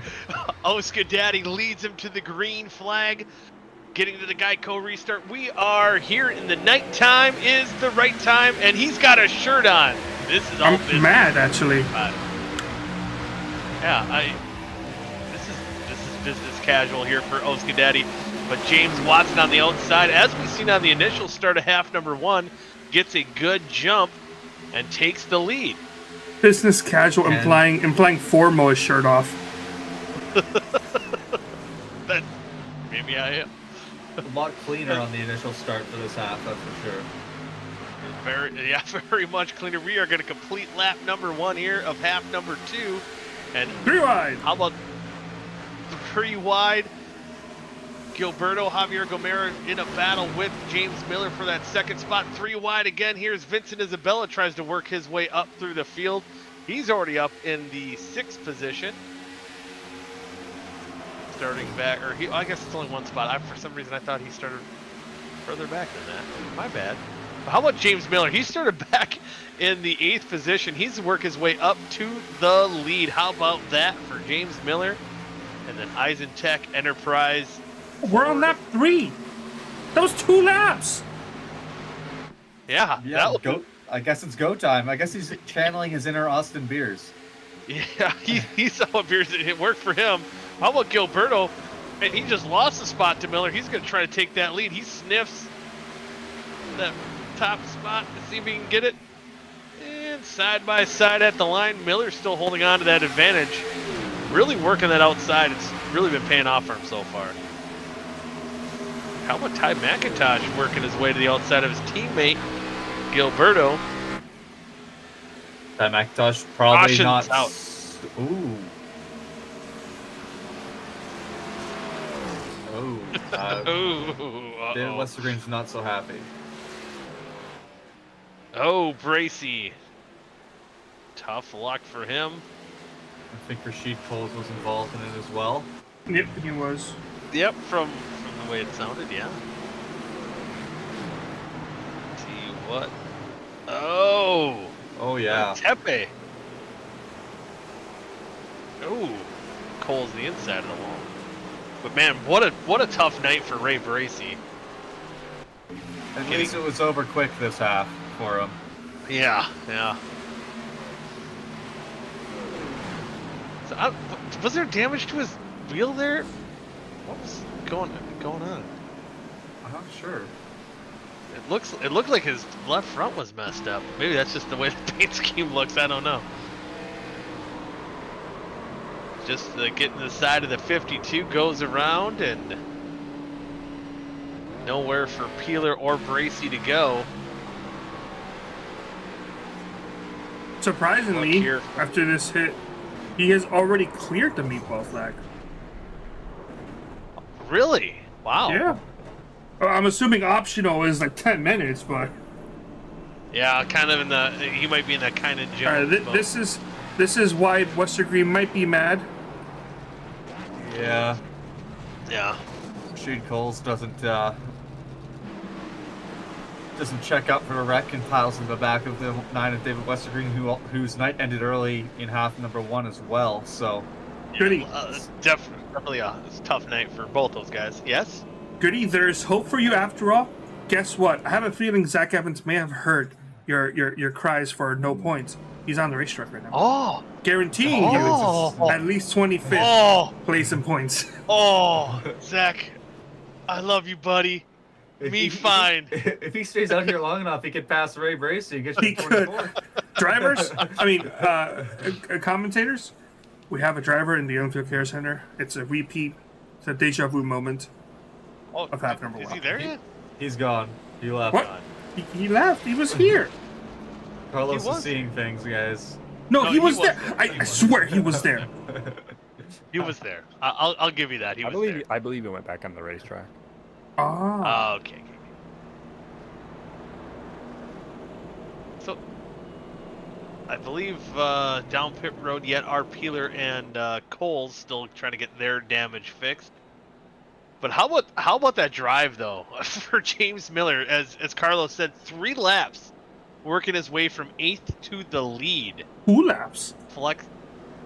Yeah, basically 2 laps. Something to note here on the restart. I'm not sure what started, but it sounded like Tyler McIntosh and Cameron Rich were going at it on the radio. I'm not sure what happened. They were yapping? Yeah, they were yapping. I'm not sure what started it though. And it's curious because I don't believe they've been on the track close to each other in this half. Yeah, no, I have no idea what that's about. Thick has shortened the caution to 1 to green here. I wonder if it's another case where you're trying to paint a bad mouth and a bad light on Cameron Ridge. He's probably being like, Ty, I think you're such a great person and such a great driver. Let me be clear. Ty was definitely the initiator from what I heard. All right, I'm not sure exactly what was going on, but Ty was definitely saying something to Cameron Ridge. You know what? Our Sith Lord is just getting ready. He's getting the evil in him. He's going up front. He's trying to get to the lead. he wants to kick these chase-offs on the right note, get a victory here tonight at Charlotte. By the way, Zach Evans is two laps away from getting 24th place points for you there, Goody. Hell yeah! Thank you, Zach. Whoop, whoop. Oh, whoa! What was he drinking there? Something probably illegal. Sith Lord. James I'm pretty sure he's 21. I think he's fine. Well, no, He's 13 in our books. Yep, always will be, even when he's 50. James Miller, wow, what a great restart for Miller. The outside Gilberto, didn't go. Yeah, it was a rough start for the outside row. Let's see if Ty McIntosh uses his Sith Lord powers to chase down Miller. And how about Caden Tufts? He's been making a lot of noise here tonight so far. He's up 5 spots in that 4th position. Yeah, he's just been running strong, taking advantage, like I said earlier, taking advantage of that fan vote to get inside the chase-off, and he's making it count right now. Yeah, proving that he is worthy of your vote. Thank you for voting for Caden. He really appreciates it as he's moving up into the 3rd spot. And how about this, the Sith Lord, potty mouth Ty McIntosh to the outside. He's going to make a run for the lead. And I don't know, Miller's not going to go down without a fight as they're side by side down the backstretch going into 3. Oh! Is there going to be a crossover? No! Almost into the wall. I know it's way too early to talk about it, but the Sith Lord, his first OSCA win would come in a night race. That's how it has to be, right? I'm still surprised. Oh! Tyler McIntosh. That's a caution. Bad look for the Sith. That's the Sith Lord taking someone out. I mean, that's kind of on brand for a Sith Lord. Not saying it's on brand for Ty. He just put his hands up in the camera, like trying to say, I don't know, but Ty, if you're listening to this back, I love you, buddy. You're my friend, my pal. That was not good. That was oh, man. Although he still owes me one. Maybe he's listening to the broadcast. He heard me talking crap about him. He thought it was my bumper. I don't know. Just got that little bit. He had a good run. I'm surprised that got that aggressive this early here. But the pace truck. I know we're watching the replay now. The pace truck just kind of caught the field at full speed, and we almost had a wreck there as they caught the pace truck. That would have been bad. Yeah, McIntosh. Yeah. He should have gone to the outside or just laid off on that run. Was that within 2 laps of the caution? Is that going to be an EOL? Within first 25%. Okay. Whew. Meanwhile, inside Ty cockpit, you can just hear. Caden Tufts almost hit the barriers there, trying to go to the trying to dodge the pits. So a couple guys using the Austin Veer strategy, but I think it's a little earlier than what Veer stayed out, wasn't it? It's a bit earlier because Beers was around lap 20. Okay, yeah. So look at that. There you see that 51 car getting another lap back. You never know what could happen now. Yeah, you never know. Maybe he can come back and win. Things could happen. Sitting in that 24 spot, Caden Tufts, Vincent Isabella, Tim Conrad, Dylan Thomas, Neil Rutt, Robert Hill, Noah Brown. I believe James Watson all stayed out. Nope, James Watson was down pit road, I believe. Maybe took 2 tires? And it's been confirmed Tyler McIntosh has been given an EOL here for that incident. Yeah, he had to go to the penalty box there for the 95, so battling for the lead. Let's see if he can make some Austin Beers like magic. Starting the back, he'll be back in that about 20th position. Along with Austin Beers, he's sitting there in 18th right now, but we know he can work his way up to the front. Yeah, for sure. Maybe it's just a matter of when, at this early in the race, maybe everybody's a bit more confident, and now it's nighttime, they're not saving their tires as aggressively. I'm not sure. Yeah, it's going to be interesting. One thing I think is also going to be interesting is if Caden Tufts, who's been, what was that? That's me sneezing. Ignore me. Gilberto. Holy crap. Carlos. Why am I saying Gilberto? I'm watching Gilberto on the track right now. But Caden Tufts got that clean air. We've seen him muscle his way. He was in the top 5 for a lot of half number 1. Now he's got clean air. He does have an aggressive Vincent Isabella that will start alongside of him, but if he gets a good restart here, I'm thinking he could lead quite a few laps here. Of note, Ryan Gavel's getting an ELL as well for driving through too many pit boxes. Ooh, so a couple of penalties issued out here. Unfortunately for Shift Esports, both of them on their drivers. So Yeah. that's still The plenty only- of time. It's both of their playoff drivers as well, or chase-off drivers, I beg your Yeah. pardon. The good news for them is that there's only 23 cars on the lead lap right now, so it's not as big of a penalty as it would have been in the first half, but still some ground to make up. Yeah, a lot of ground to make up indeed, and we've seen it, but I think it's going to be a taller task here. I think these guys are going to be a little bit more aggressive, as you said, the nighttime, the right time. How about OSCA Daddy back up there in third? He's falling back off that start. I wonder if he took his shirt off. Now he's ready to go. See, Weight reduction, taking the shirt off. Yep. no, Get shirt's more not on. aerodynamic. Dang. Vic, I have a challenge for him. Tell him if he can take his shirt off before we go green. I have the camera on right now. If he can take his shirt off before we go green, then I don't know. I'll How is he gonna do that with a VR headset though, Carlos? that's the challenge. That is the challenge. Oh, just see if he'll do it for like $1. It's a pretty long We are backstretch. it is, and we are 1 to green though, so it would be. Vic is going for it. Oh, see, all he told him was to take his shirt off. He didn't give. I feel like there had to be more leading up to that, but here we are. Based off of his camera being on, he's not even reacting to this info. Yeah, Oh, now he's laughing. And he's Okay, I was a little worried. I'm like, did we piss him off? But I think he said no. maybe he'll wait for the. No, the challenge is for this one. I Oh, was gonna give him. I was gonna give him 5 iRacing bucks. He wasn't given a challenge at all. He was just told, take your shirt off. He said if it would have been given and requested prior to the caution, it would have been. Oh, okay. Well, just tell him next caution. You'll have to. No, because then it's not much of a challenge if he does this during pit road. He still can't take his VR headset off. We can watch him. But we're gonna watch these guys go back to green here on lap number 15. Caden Tufts restarts in the lead. Looked like almost Caden spun the tires a little bit, but gets a great restart, and he's gonna set sail for the lead. And Tim Conrad and Vincent Isabella battling for that second spot. OSCA Daddy, even with his shirt on, he could still make some noise here, but now he's under threat to losing the third position to Dylan Thomas. How about Robert Hill shooting to the outside, trying to follow OSCA Daddy up, working his way, trying to get into the top 5. Neil Rutt there as well. Robert Hill up this high. It's not often he's up here, so trying to take advantage of it.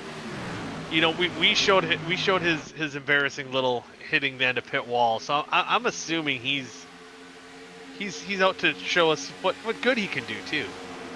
And right now working in the top 10. Robert was not happy with my comment. He just talked on it. He heard it. What did he say? We love you, Bobbert. Oh man. He's still now trying. Now he got under Tim Conrad. So What did he say to me? I don't know. He's talking. He's talking mad. bad. You know what? Yep. Oh, I love it. I love I'm it. gonna try and hear it. What did he say?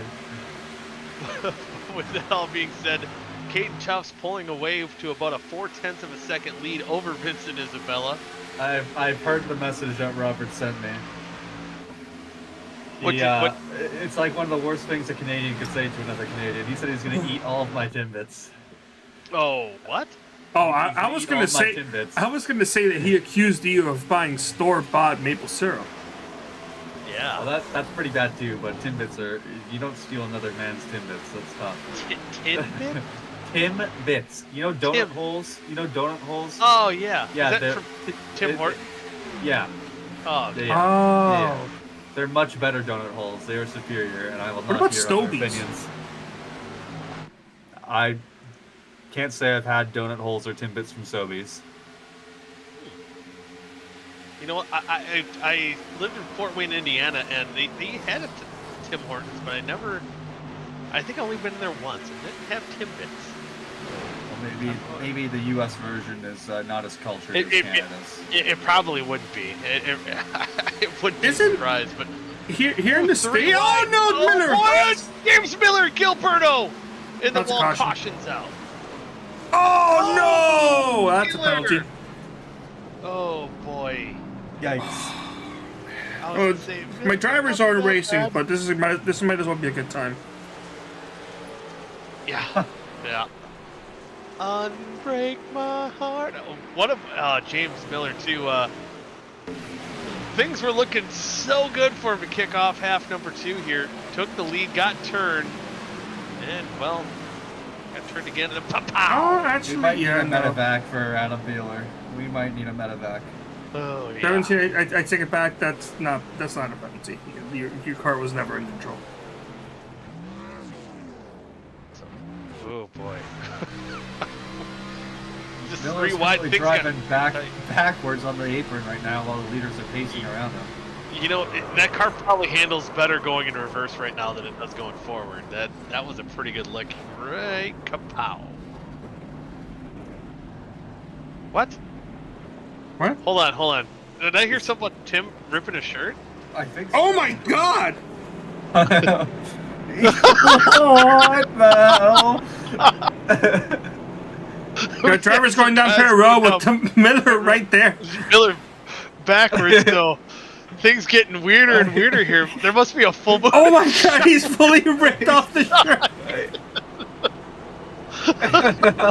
Somebody send that man a shirt. Oh man. That was the easiest way to do it. Oh my Why'd goodness. you rip the shirt, pal? All right, No, it Tim. was- Tim, when I get paid, I'm sending you 10 iRacing dollars. yeah. There's a family member So there we with just a said that dog. shirt was like 18 years old, so. Oh wow. Okay. I'm- So you know what? I'm gonna hook him up with a shirt after doing that. That was pretty cool. That was worth it. What is he drink? Is he drinking a seltzer water there too? I'm assuming it's got alcohol in it. I mean that's just I don't know where I'm getting that from, but Listen, the Wow. rules are clear. You cannot drive impaired. That being said, that's true. if you're gonna drink and drive in a league racing event, You can drive impaired as long as you're not a belligerent a-hole. it's true. Just for clarification for all our viewers, we're talking about in OSCA. Do not Yeah, drive in OSCA, impaired. in OSCA Yeah, only. yeah.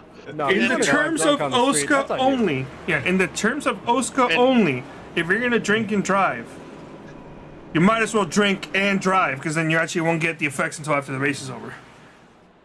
There you go. And you know, the other thing too, talking about as long as you're not belligerent on the racetrack, Oscar Daddy he just ripped his shirt off. That's pretty crazy. Things I never thought I would see in an Oscar broadcast. We've seen just about everything, and that was a new one there. Dude, I'm a little upsetty spaghetti. I wasn't on the camera when it happened. Why were you freaking out? It was a sight to when behold. Yeah, and he did it. Sometimes in your collar to start a rip on your That's the shirt. hard part too, yeah. Oh yeah, and he had that right away. Yeah, don't mess with Oscar Daddy. He's a strong man. You know, there's no doubts in my mind that he's done that over 5 times in his life before. All right, guys. Once we go back to green, we do have another driver in the infield care center. Oh yeah, so we'll get a word in with Adam Peeler. He's been checked and released from the infield care center already. That's insane. That's great doctors, OSCA doctors. Vic Bloom personally making sure Peeler had all his limbs Still attached. They're still attached. But we're gonna go back. Give to me a green number flag between 1 and 3. 2. All right, you're good. Yeah. Golden. We're gonna go back green here in lap 24. Caden Tufts still holding on to the top spot. Dylan Thomas in second. Neil Rutt third, and Noah Brown in the 52. We'll start in the Start for fourth Caden spot. Tufts. I know you were joking, Carlos, but that concussion protocol for OSCA might be still more stringent than the NFL's what we've seen in recent seasons. So No kidding. That's not even lying there. You want to see if he has a concussion? Let's pull him up. Let's see. let's Yeah, ask him. yeah, What the- Who are you? Adam Peeler, how many fingers am I holding up? Man, I don't know. All right, Good enough for me. How would you know? Yeah, how would you know? You pass. I mean, I guess that was just karma for missing the doer wreck at the first half, which I still don't understand how I missed that one when he came back up on the track. But I guess that was just karma. Yeah, it was a wild one. Basically, was it just bing bang boom? What did you see before that wreck? I saw Tepe turn left, and so I turned left, and I thought I saw Tepe cleared it, and as soon as I exhaled that I was gonna clear it, I didn't. So, Yeah. like it was one of the moments, like no trap. Like you're like, oh, I'm gonna make it. You exhale, and then I die. Yeah, unfortunate end to half number 2 here, but you got a few laps in here. How is the car handling in the nighttime compared to what it did during the day? I wish I could tell you. I got my whole rear end ripped off when Tepe spun around and Mojo hit me in the butt. So I can't really tell you because I didn't have an actual complete car for more than like 5 laps. But it looks like they're handling pretty good. We got some 3 wide going on here with Vince owned by Dylan Thomas there. So it looks like they're handling good. Yeah, Cameron Rich right now looking like Austin Beers in half number 1, trying to make a charge up to the front. Vince is on a roll. He's going to take them 3 wide again coming out of 2. He did that in 2 corners. He passed 3 wide in 2 corners. Vincent Isabella actually is the real one making a charge. He was the first of those fresh tire pitters, and he is almost in the lead. We almost had a wreck there. I think that was Dylan Thomas. Got a bit loose in the trial. But now Vincent Isabella setting sights on Caden Tufts, and I was gonna say now we don't have a half 2 to look forward to, but I have a bed to look forward to. hey, there you go. So. Yeah. So any shout-outs you want to give before we let you go? Come check us out on Nurse Area. Oh, no. Oh. We do some pretty dumb stuff on there. It's gotten pretty out of hand here lately. So if you want to check that out. And a big shout out to Vic. I wanted to get the paint scheme kind of on air for good reasons, but that never happened. But that car is sweet. I asked for that car at the beginning of the year. He made me wait all the way to this race to get it. Time to wait though. That was being an Air Force guy, that throwback to an old Spitfire was pretty cool. So I really do appreciate that. And y'all have a good night. I'm going to bed, and watch the one time I go to bed, one of my drivers do good, but you know what, screw it, I'm on sleep. All right. Well, good night, Peeler, and sleep well.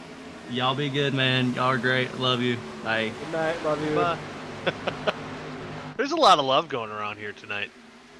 Something in the water. It must be. But now we see some of the movers and shakers here. Vincent Isabella in the lead, Cameron Rich in second, Ryan Gavel in third, Ethan Stanley up to fourth, and fifth is Austin Beers. So a lot of the same players in half number 1 working their way up front here in half number 2. Yeah, it took about 30 laps, but now with all those cautions and differing pit strategies, it looks like the cream has finally rose to the top. Cream is rising, but I think these guys are going to have a good battle. Ooh, excuse me.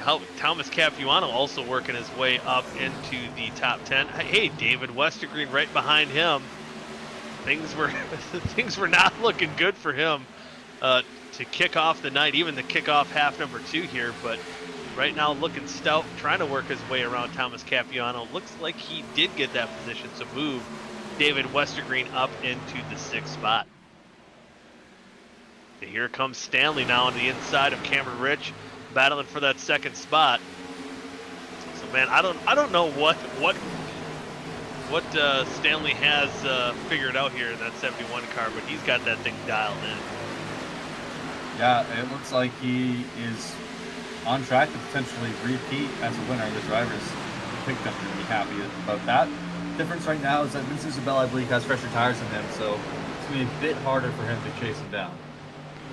Yeah, right now that gap just under 1.5 seconds, 1.4 seconds right now. See if he can close that gap or how much time he can lose. Because we might be in that other situation that we've seen in half one.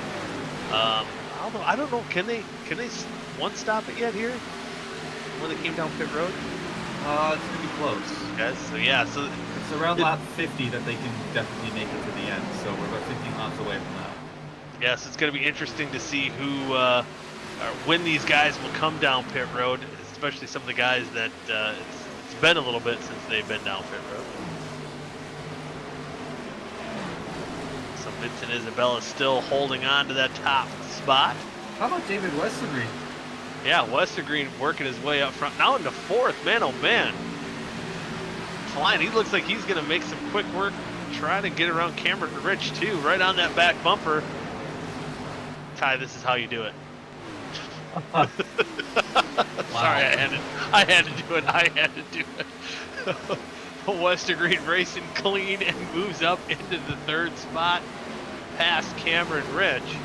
Caden Jones, the Land Shark, also having a good second half after what happened in the first half to him.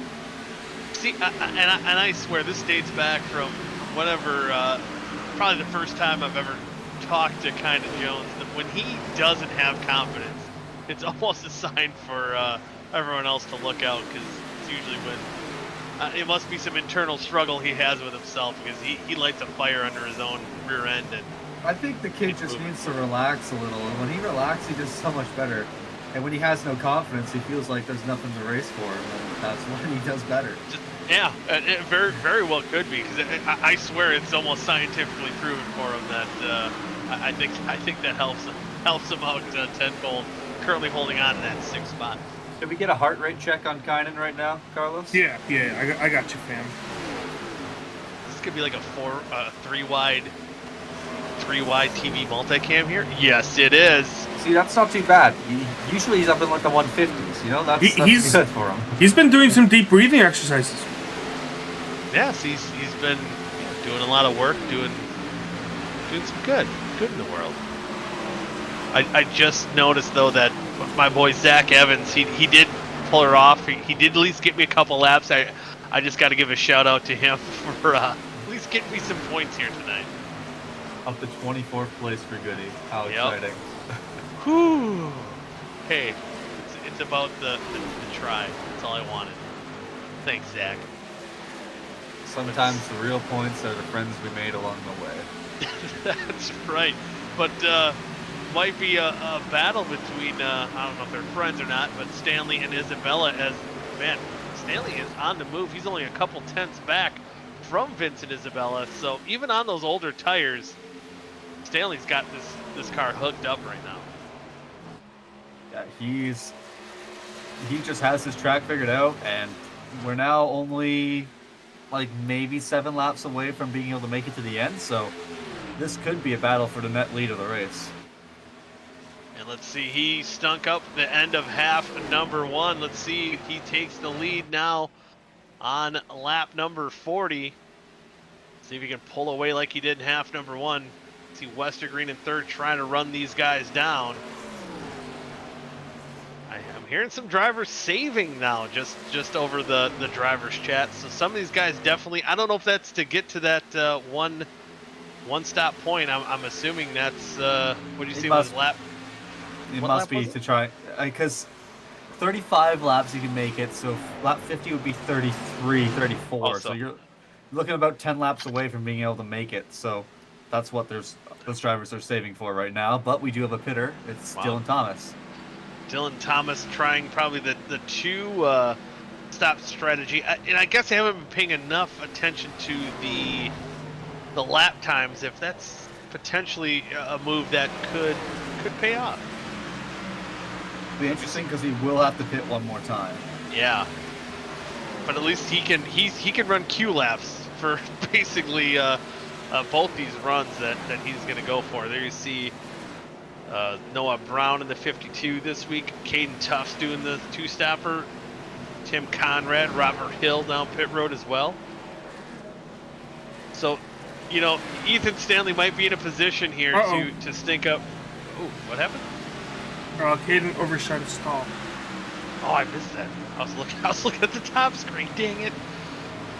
But Stanley has that opportunity to stink up the show here again if he can pull away with this one. But the strategy here tonight could also maybe steal the show from Ethan Stanley. That's going to be interesting. I think Stanley's in a good spot here. It might be yellow that will need to knock him off the top, but stranger things have happened. Yeah, we seen Tim Conrad rip his shirt off here tonight. You see Neil. I'm surprised that I don't know if it's they had no shot at getting to that one stop point, because you're not terribly. That's, I guess, the only other thing about this two stops, if it's a strategy or if it's I guess by force here. But it's almost too close, don't you think, to when these other guys can make it the rest of the way? It is a bit close, but I don't know. If you're out of fuel, you're out of fuel. You can't go the extra 4 laps. So maybe they could save from this point to try and save some fuel on the green flag run, but yeah. I think it's going to be asking a lot here, especially for the people like Neil Rudd who are coming up with the pits just now. Yeah, we'll see how it plays out here as we are on lap 45 of 83. Oh, thought Stanley was almost going to kiss the wall there a little bit. Pulling away, Westergreen still trying to close in on his teammate, Vincent Isabella. And going to be interesting too, again, Isabella, a chase-off driver, while David Westergreen is not. And Kynan Jones still trying to get up there, trying to follow David Westergreen up towards the front, see if he can get around Cameron Rich here. Nothing quite yet. Thinking about it. He's taking a peek. He's definitely dipping that nose down there. Not getting close that fresh enough air. yet. Not yet. yet. It's actually looking like he's losing a bit of ground now to the 57. You see right behind Kynan Jones, Austin Beers, and Ryan Gavel. 2 contenders for a podium finish in half number 2. Thomas Capuano continuing to have a really strong run here. DJ Weeks. How about Ty McIntosh had to work his way up to the back with that little penalty box moment he had. Had to start in the back up to 10th right now. Yeah, Potty Mouth went to the naughty corner and he's found his way back in the top 10. So a good recovery drive thus far. Still some more time for him to make up some positions. We'll see what the pit strategy call is there for number 95. We're going to see, and I think that window is just about open of when they can make it the rest of the way on fuel. So it should be open now, yeah. It should be good. Let's see if there's going to be any takers on this one. Well, right now, set and sail, Ethan Stanley. In that 71 Do Good Motorsports machine. It's making me proud that Dave picked him to sub this week, because that's a strong run. Pretty cool to see that 71 car in victory lane. Right now he's on pace to do it twice tonight. Yeah, you definitely do it again. How about, is James Miller back on track? 19 laps down. I don't think Not sure if he can catch Oh, anybody. He can't, but oh man, that car doesn't actually look too bad. And you know what? I give him the Do Good Grid power. award. All Yeah, the power to him. yeah. To try to tough this one out. And here we go, kicking off the hit sequence here. Ryan Gavel. Did he had kick it the off lead of at- half 1 too?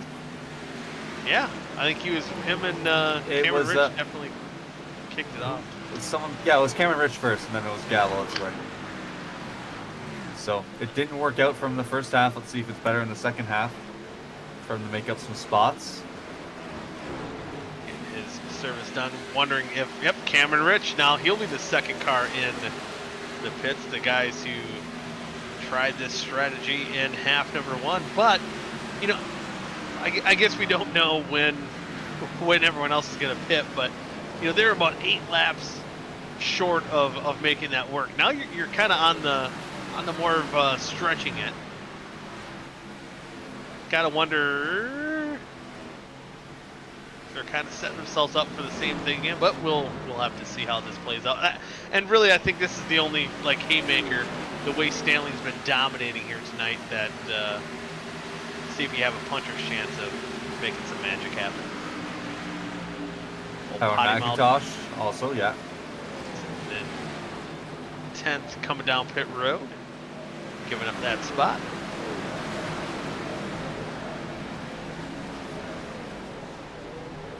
Then Stanley's still up in the lead. Still got a battle there between Robert Hill, Cameron Rich actually working his way up through the field as well. Did he not lose a lap? Is that right? No, he's lapped up. Cameron Rich is going in comparison to Ryan Gavel. Is Ryan Gavel saving? What? Yeah, he just got around the 50 or one car. 57 got around the one. Ryan Gavel still ran a 31.5 last lap, so. Huh. Maybe there, I don't. Maybe could be damage to that one car. It didn't appear to be when he made his pit stop, but. I'm wondering if he's got some sort of tire save play. Now he's picked it up to the 30.8 now. Rich has blown by him, but something to keep an eye on for sure. Could be a little bit of cat and mouse for Gavel. There you see Beers coming off pit road. For making his pit stop. Gilberto Kynan Jones down pit road right now as well. As our leaders are making their pit cycle. Here comes Vincent Isabella. Seeing how that undercut kind of worked with Gavel and Rich taking the lead in half number 1. Now that Isabella does it, do you think we'll see Stanley come down pit road here in the next couple laps? I think Stanley should just keep doing what he's doing. He still had like a 2-second gap on Isabella by the time Isabella pit. Yeah. Yeah, he can take his time, whatever he feels like is necessary. David Westerman's also diving down into the pits. So now Ethan Stanley staying up. Noah Brown and Cameron Rich will cycle back into the 3rd spot once it's done. So right now it's only one car in the lead lap. Oh. So David Westergreen overshot his box. Oh. Man, hopefully he doesn't lose too much time getting through his boxes. He was having a strong run here tonight. Definitely had a shot at a podium finish. Awesome Beers just went pretty wide on OSCA Daddy and Robert Hill Jr. to make a pass. Trying to use these fresh tires as much as he can. He'll be at about the 6th position once it cycles through, which is actually where he's at on track now. Stanley down pit road now. See Noah where Brown, I think, still needs to pit, right? Pretty sure. I think he does, yeah. I think he. I believe so. Could be wrong. Let's see where Cameron Rich is compared to Stanley once they get off pit road. And now he got around them. They're by. Stanley's going to lose some time. He's going to have some time to make up again. But we've seen this car make up a pretty big gap. I believe last half one, it was about 8 seconds that he was off pit road. And now it's going to be roughly 5.5. Yeah, but the challenge this time is that he's got some faster cars that he has to get by as well. Austin Beers only has a couple of laps on those tires. Yeah, so it's going to be a little bit tougher. I'm sure Beers isn't going to make it easy on Ethan Stanley as Gavel now moves past Noah Brown into the 2nd spot. Cameron Rich seeing if that undercut strategy will pay off here in half number 2. Fell just about short. You know, even saying it didn't work out, Cherry, I think we can at least say it came out in about a wash, I think, for them. They were running about 3rd or 4th. Yeah, So- just the attempt to try and get the win, I guess, didn't work out. But overall, it didn't really have a big effect on their race. But see if it pays off here. That gap still really not closing as much as we've seen. It's still early yet, and it's still a long ways to go to see if this strategy pays off. You see Stanley does work his way around Austin Beers. And now Stanley just a little over 5 seconds back from Cameron Rich. But Trying to figure out what's going on with Ryan Gavel. He's running much slower than Cameron Rich.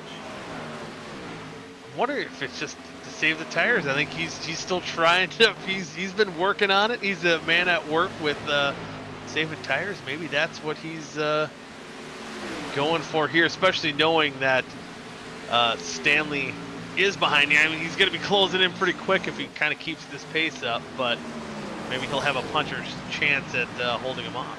I still think, just like last half, the main battle for Gavel is against Austin Beers. So that's probably where that strategy may come into play.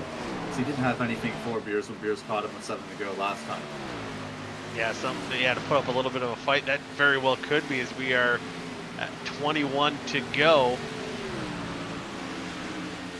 And most of these guys in our leaders are going to be able to make it. I'm surprised some of those guys that did come in earlier didn't get better track position. Or was Noah Brown one of those guys who had a 2-stop it?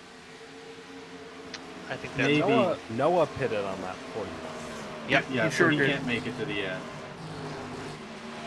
unless he's got fuel lines through the roll cage like Darrell Waltrip did back in I can't remember that. That was back in the day. It might have been Daytona 500 or something.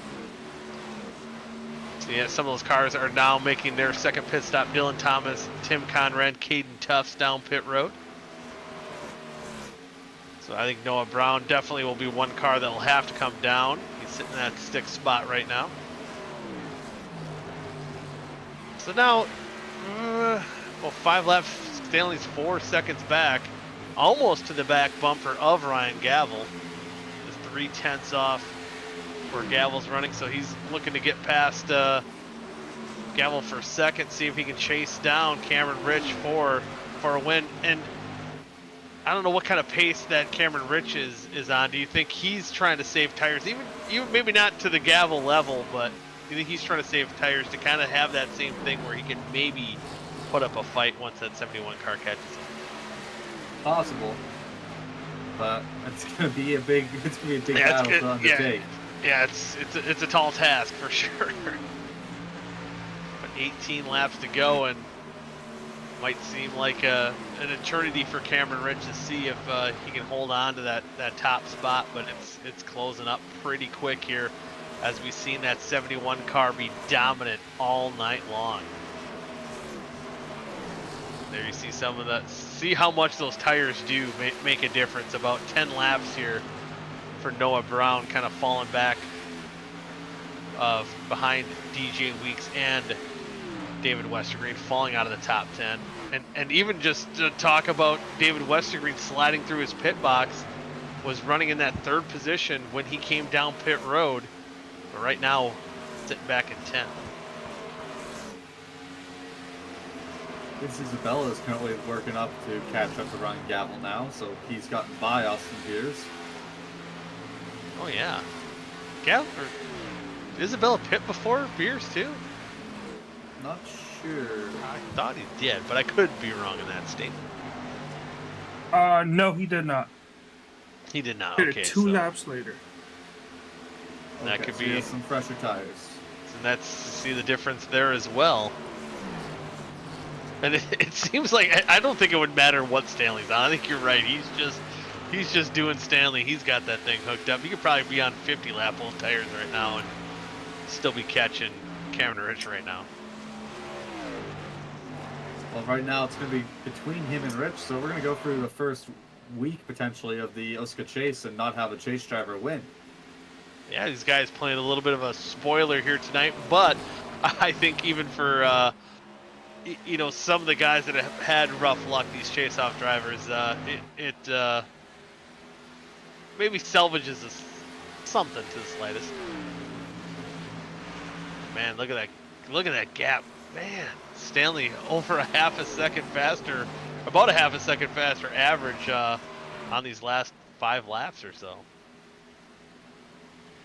Just riding on rails. Vincent gained a little bit of time, seeing if he can get up there and at least get into the second position here in half number 2. Coming down 13 laps to go. So you're talking too about Gavel and that battle between Gavel and Beers, but Beers is pretty close to Ryan Gavel right now. Do you think Gavel saved tires even just a little bit to try to hold that 19 car off? I don't think so. I think Gavel's struggling. I really do. I'm surprised by what's happening at the moment. Did he take 2 tires, Carlos? Are we able to check his pit stop time? 12.3 second pit stop. Oh, so yeah, it's probably just a really quick 4-tire stop. Actually, I'm not wow, sure. that's a really quick 4-tire stop. It could be a really long 2-tire stop as well. I'm not sure. Yeah. Like nobody else is even breaking 14s. Like he's the only 12.3. Everybody So else is I bet- 14.8 or 15.1. So I bet Gavel took 2 tires, and the reason I took 12 seconds is you still have to fill it up on fuel. Maybe he had some damage. Yeah. So Battle for a lead. As Okay, here we go. Ethan Stanley, yep, the moment of truth. And confirm it was a right side tire only call. Yeah. Oh, wow. So not really working out as well as he would have hoped, I'm guessing. He's dropped the 5th, and he might be under pressure from Kind and Jones soon. And Westergreen moving up through the ranks there as well. But now Ethan Stanley holding on to that top spot. Here comes Westergreen, Thomas Capuano. And this is almost what happened to DJ Weeks at the start. Kind of losing one spot, but it could be at least a couple more here before it's all said and done. He's holding on, fighting the good fight. On the outside. Could be enough, but I don't think, I think Capuano, he's like a pit bull. He's not going to let up either. And there is... Oh no! Oh! That, And that's going to change a lot. Oh, race control. Race control is saying it's on Capuano. oh, look at that heart rate spike after that. These guys, well, neither of them gave up in that battle until they were, well, oh, so yeah, there's a little bit of dispute on whose fault it is. We'll take a look at the 3Y TV replay here. Just pushed up the corner. Yeah, no, that's on Capuano. I'm not Yep. sure why he was trying to pin it on Kind in there. Some frustration boiling over here early on in the chase. Was it Netcode that kind of started that? No. Yeah, No. he was in. I think even if there he said was that netcode, way there would have been contact. Yeah, well, I was gonna say that too, but just even the way his car reacted, but it looked like he was pushing so much up the corner. Watch him down the backstretch, how close he gets to spinning Kind to set that move up. Take a look. Daniel man. Gore in the YouTube chat saying that sure makes it interesting. Yeah. This is gonna make things interesting. Everyone's gonna have fresh sets. Do we see anyone take another 2-tire call? We've seen it did work out for Gavel. It We're might about work. to find out. It might work Yep. better in a short-term situation like this. Almost contact going to the pits there between the 8, 19, and 1. Westergreen stays Westergreen out. stays out. I'm surprised some of these guys that pitted under that second caution, or that had to 2-stop it, didn't stay out.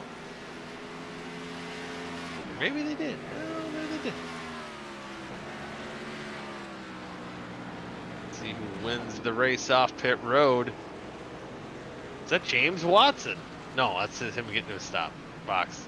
Never mind. Uh-oh, Vincent Isabella. Vincent! Oh ho ho! That must have been 2 for 9.3 the second car. pit stop. Yeah, that's 2 tires. Ethan Excuse me, Stanley, 9.9. Cameron Rich, Austin Weers. Austin Beers has a too fast in the pit penalty. Oh. Does he? Austin Beers is going to the rear. All right, I guess technically that's not like a full-on black flag that would show up. Yeah, but he's dropping to the back. I think it's just So, the EOL, penalty. Big flag. opportunity for some of these other drivers in the chase. Oh, that's my pick! Yeah. He's going back to Zach Evans territory. This has been my week. This has been my whole week. I'm just not.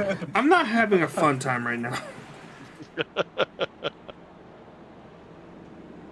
Ooh, a 52 also getting a penalty for too many. That's the third shift esports EOL of the half. That's tough. Gilberto, what are you gonna do, buddy? It's up to your turn. Yeah. Hey, he's back up in the top 10. He's gonna be the one making some noise here. Here's the guys who got the waiver rounds coming down pit road. Which I was gonna say that might help Austin Beers for getting a few more spots, but I think he still has to start behind him with that EOL penalty, I believe. I mean, to be fair, Austin Beers is gonna have like 4 laps here. He could easily get in the top 10.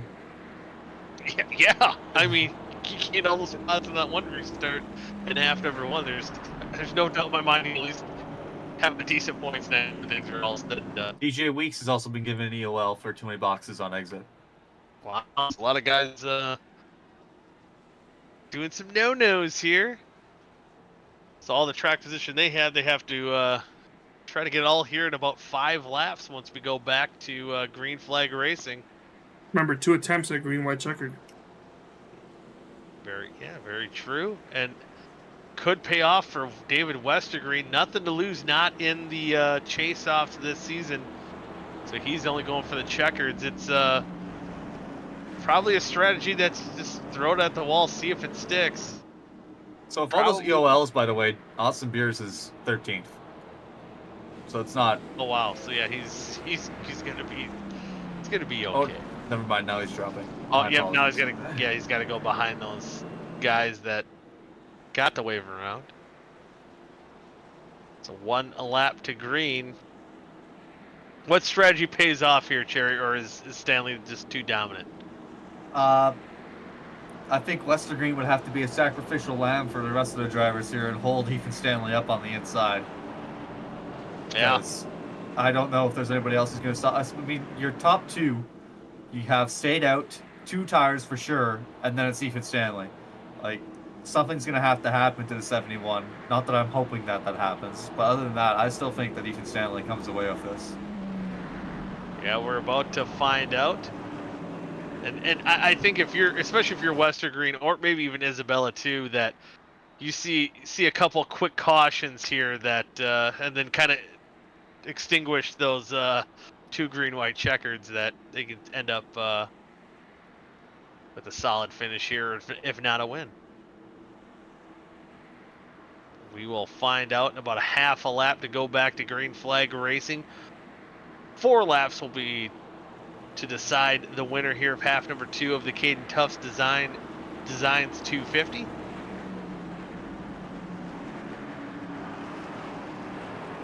And see if those pit strategies from the South Shore Racing boys pay off. Gonna find out once the pace truck dives down pit road shortly. There goes the pace truck. David Westergreen trying to get a big jump here. We'll still have the 2 green-white checkers in the back pocket if craziness happens here. Good restart by David Westergreen. Vincent Isabella able to tuck down. Nope, dude doesn't take advantage of that. And Stanley's already there. Yep, Stanley's there. I thought someone maybe broke another rule hood, but he's going to be pinned behind. Oh! Oh, there's a wreck in the back. Tufts. Okay, oh, Dylan Thomas. Daddy in the wall. A gaggle of playoff drivers in it. Yep. More playoff drivers, chase-off drivers having some bad luck here tonight. And now we'll go to a green-white checker. This is almost exactly what Isabella and Westergreen wanted to see here. And I'm surprised Stanley did not get involved in the wreck there too. There was a lot to unpack here on this wreck. Holy man, just guys going for the same spot. Multiple lanes there. Let's see, another look here. Yeah, just too many drivers going for trying to make up as much ground as possible here on the restart. Yep. And man, tough break for Caden Tufts, who was running strong, had the muscle all night long, and might be able to continue here. But man, there's a lot of damage to the front of his Toyota. A lot of these Toyotas here, Supra's getting dinged up, and their charge for a decent finish here tonight is gonna be a tough one. Oh, and that OSCA, that hit there, that was a pretty good lick.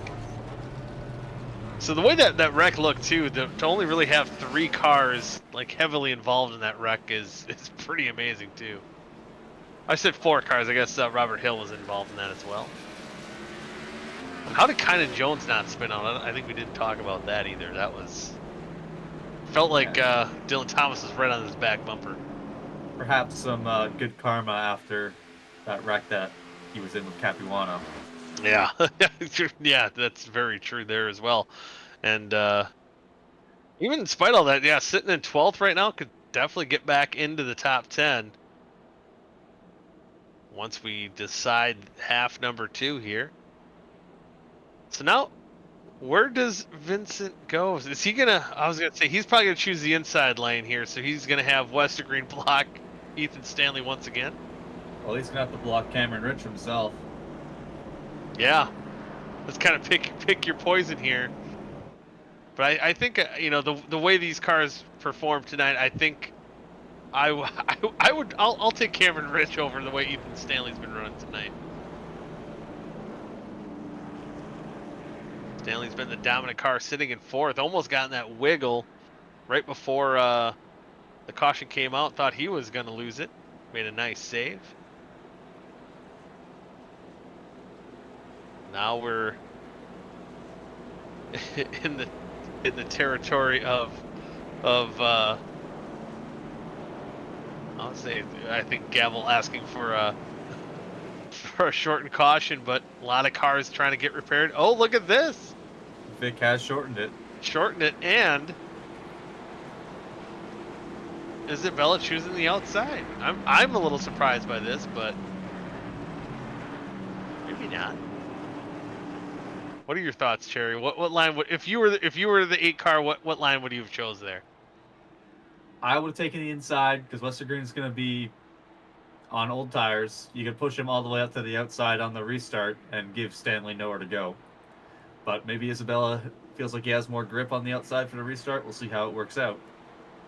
Well, I'm sure, and then also those 2 cars will probably have something worked out on the timing of this restart as well. There could be some plans there as well.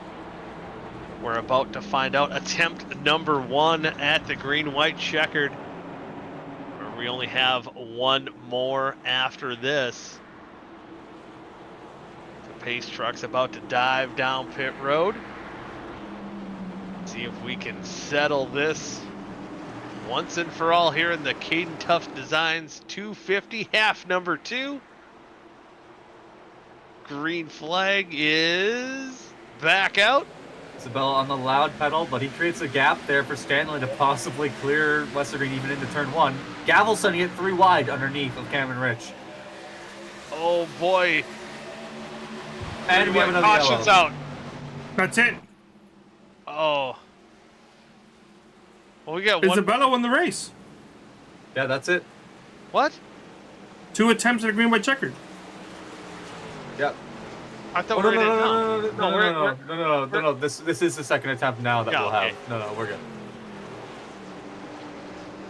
I'd like to formally apologize to all the fans, competitors out there watching for jumping the gun. Gosh. Alexa, shut up. Oh man. Oh man, I want a Carlos Acosta apology video. What did you change your Alexa to? to sorry or something? Or I No, apologize? I guess it just thought I said. I thought You it changed thought it I. to the fans.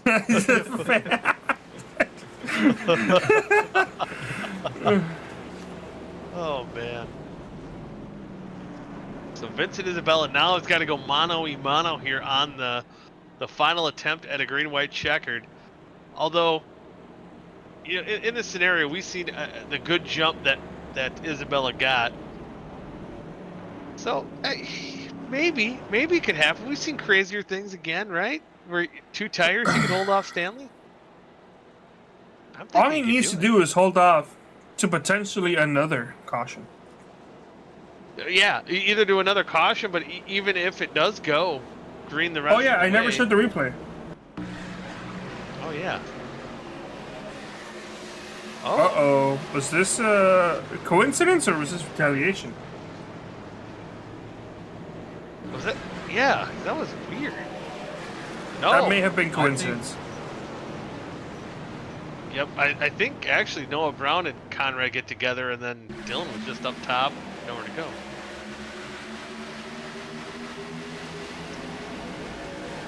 Ooh.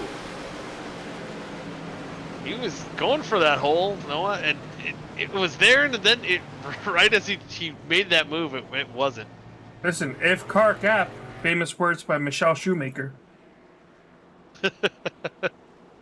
That's true. Gotta go for it. So now Vincent Isabella look like he'll be on the inside line here. And hoping he can time that restart maybe a little bit better with Westergreen. If he can at least get alongside of Stanley going into 1, that'll be a pretty good scenario for Isabella as well.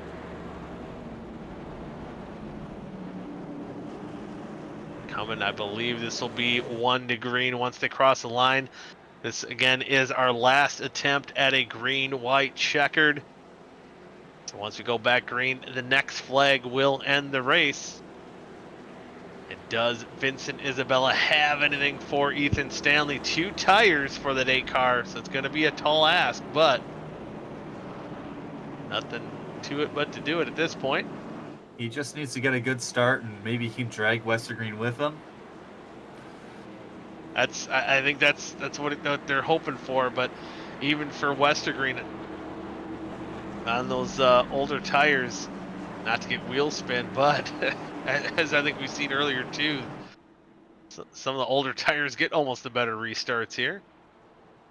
It's also possible that we could have another quick yellow. We've had it in back-to-back restarts, so.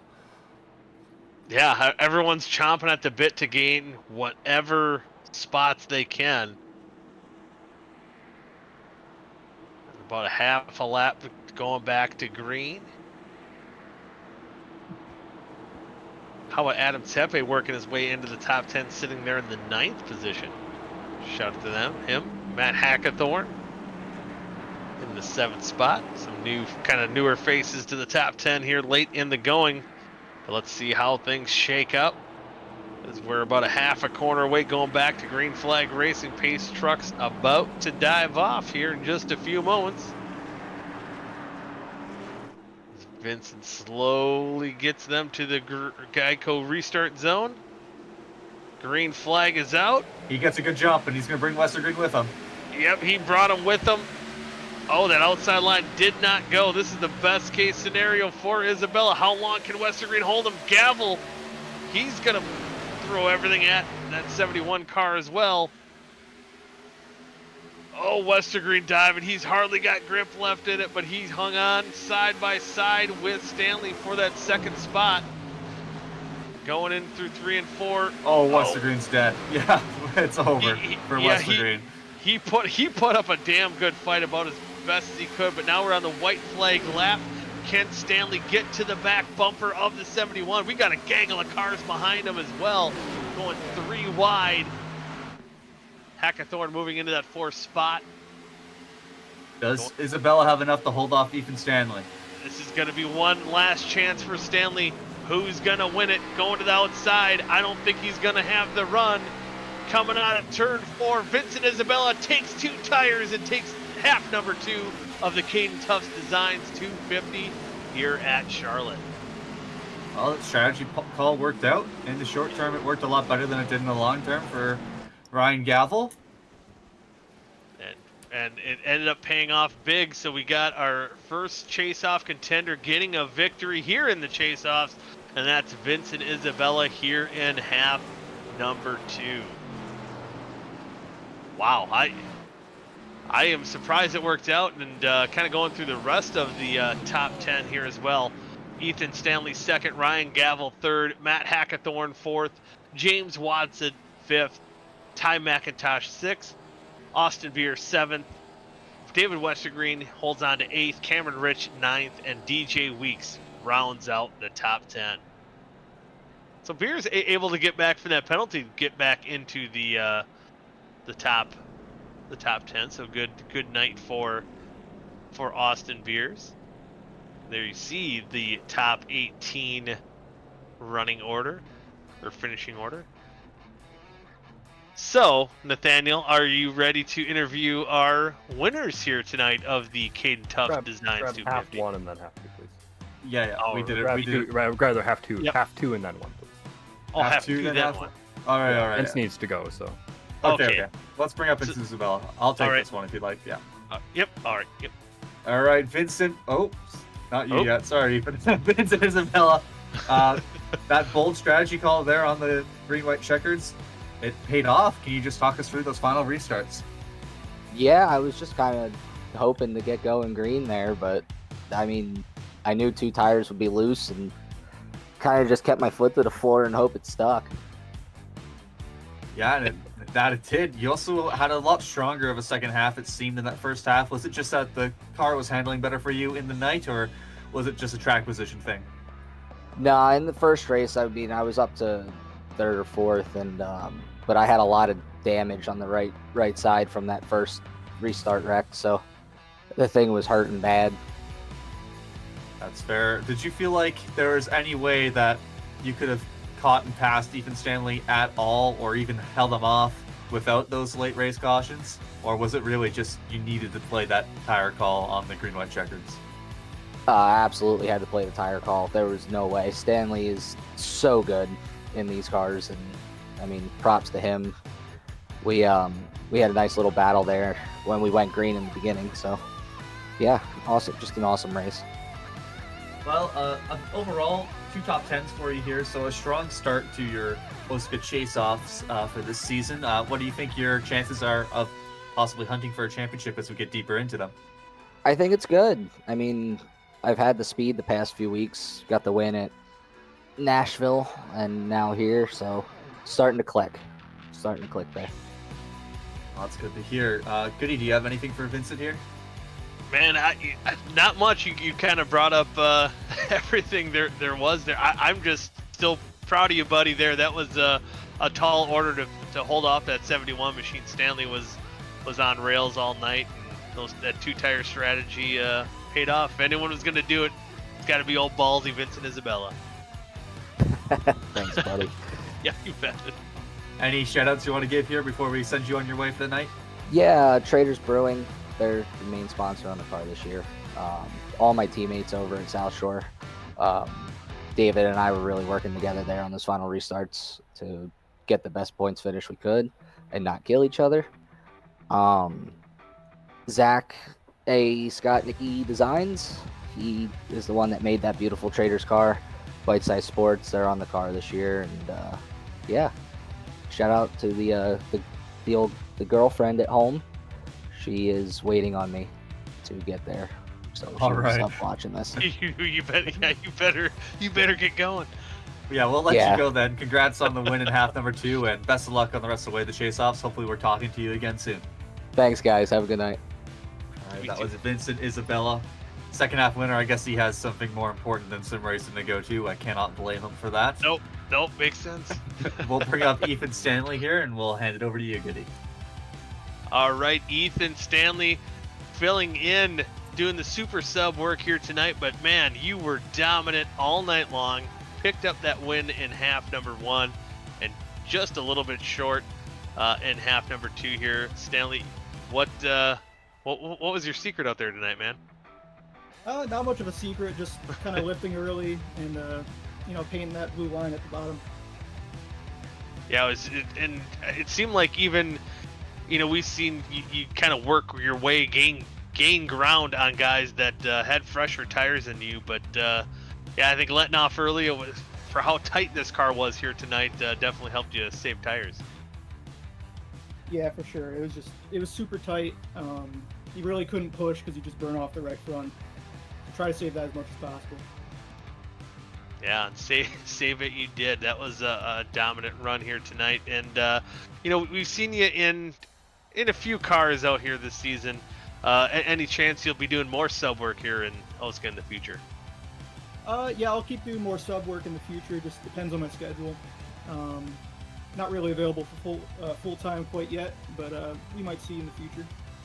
Ooh, always interesting. Always love to hear the silly season potential rumors. Kind of fun, but yeah, I don't know. Nathaniel, got anything else for Ethan here?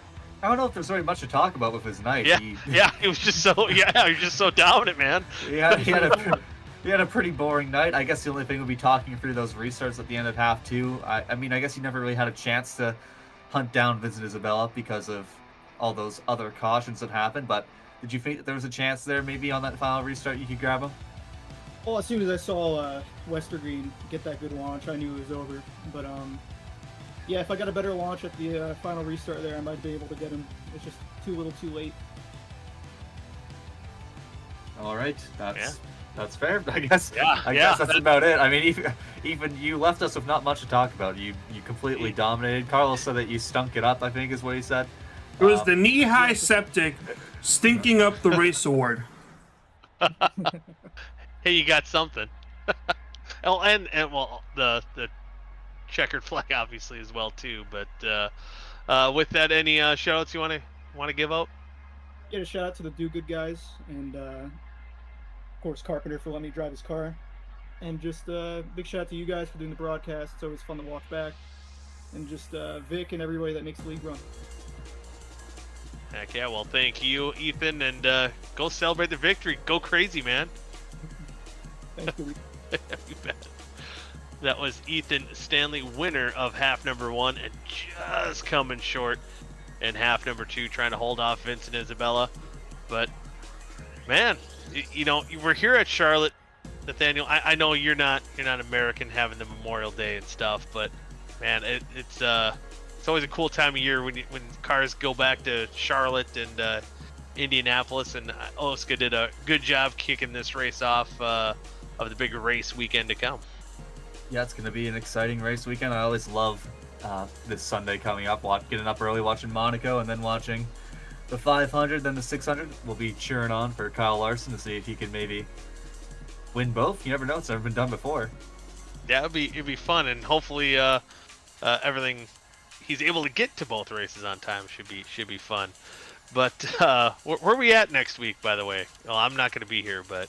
Oh, that's a great question that I don't know the answer to. I forgot. Got to look. Carlos, do you know? Huh? No. No. Oh, hold on. I can figure it out. Fill time. I can figure it out. Hold on.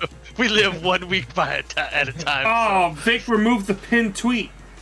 No, I got it. Don't worry. I can figure it out. Hold on. Oh boy. Is he looking at Sim Racer Hub here or something? Yeah. We're going to Rockingham next week. Rockingham, all right. That should be the Binks Designs 160. Go to Binks Designs. Check out the Rodeo Raccoon. Definitely something worth buying. I know, because I did. But with that, we go to Rockingham next week, where I don't know who's going to be on the call, but I'll be back, I think, for the season finale. So, yeah, but you can always check that out right here on 3Wide TV. Same time, same place next week. And with that, for myself, I'm Mike Goodman. For Carlos Acosta, Nathaniel Cherry, and Vic Bloom. Until next time, good night now.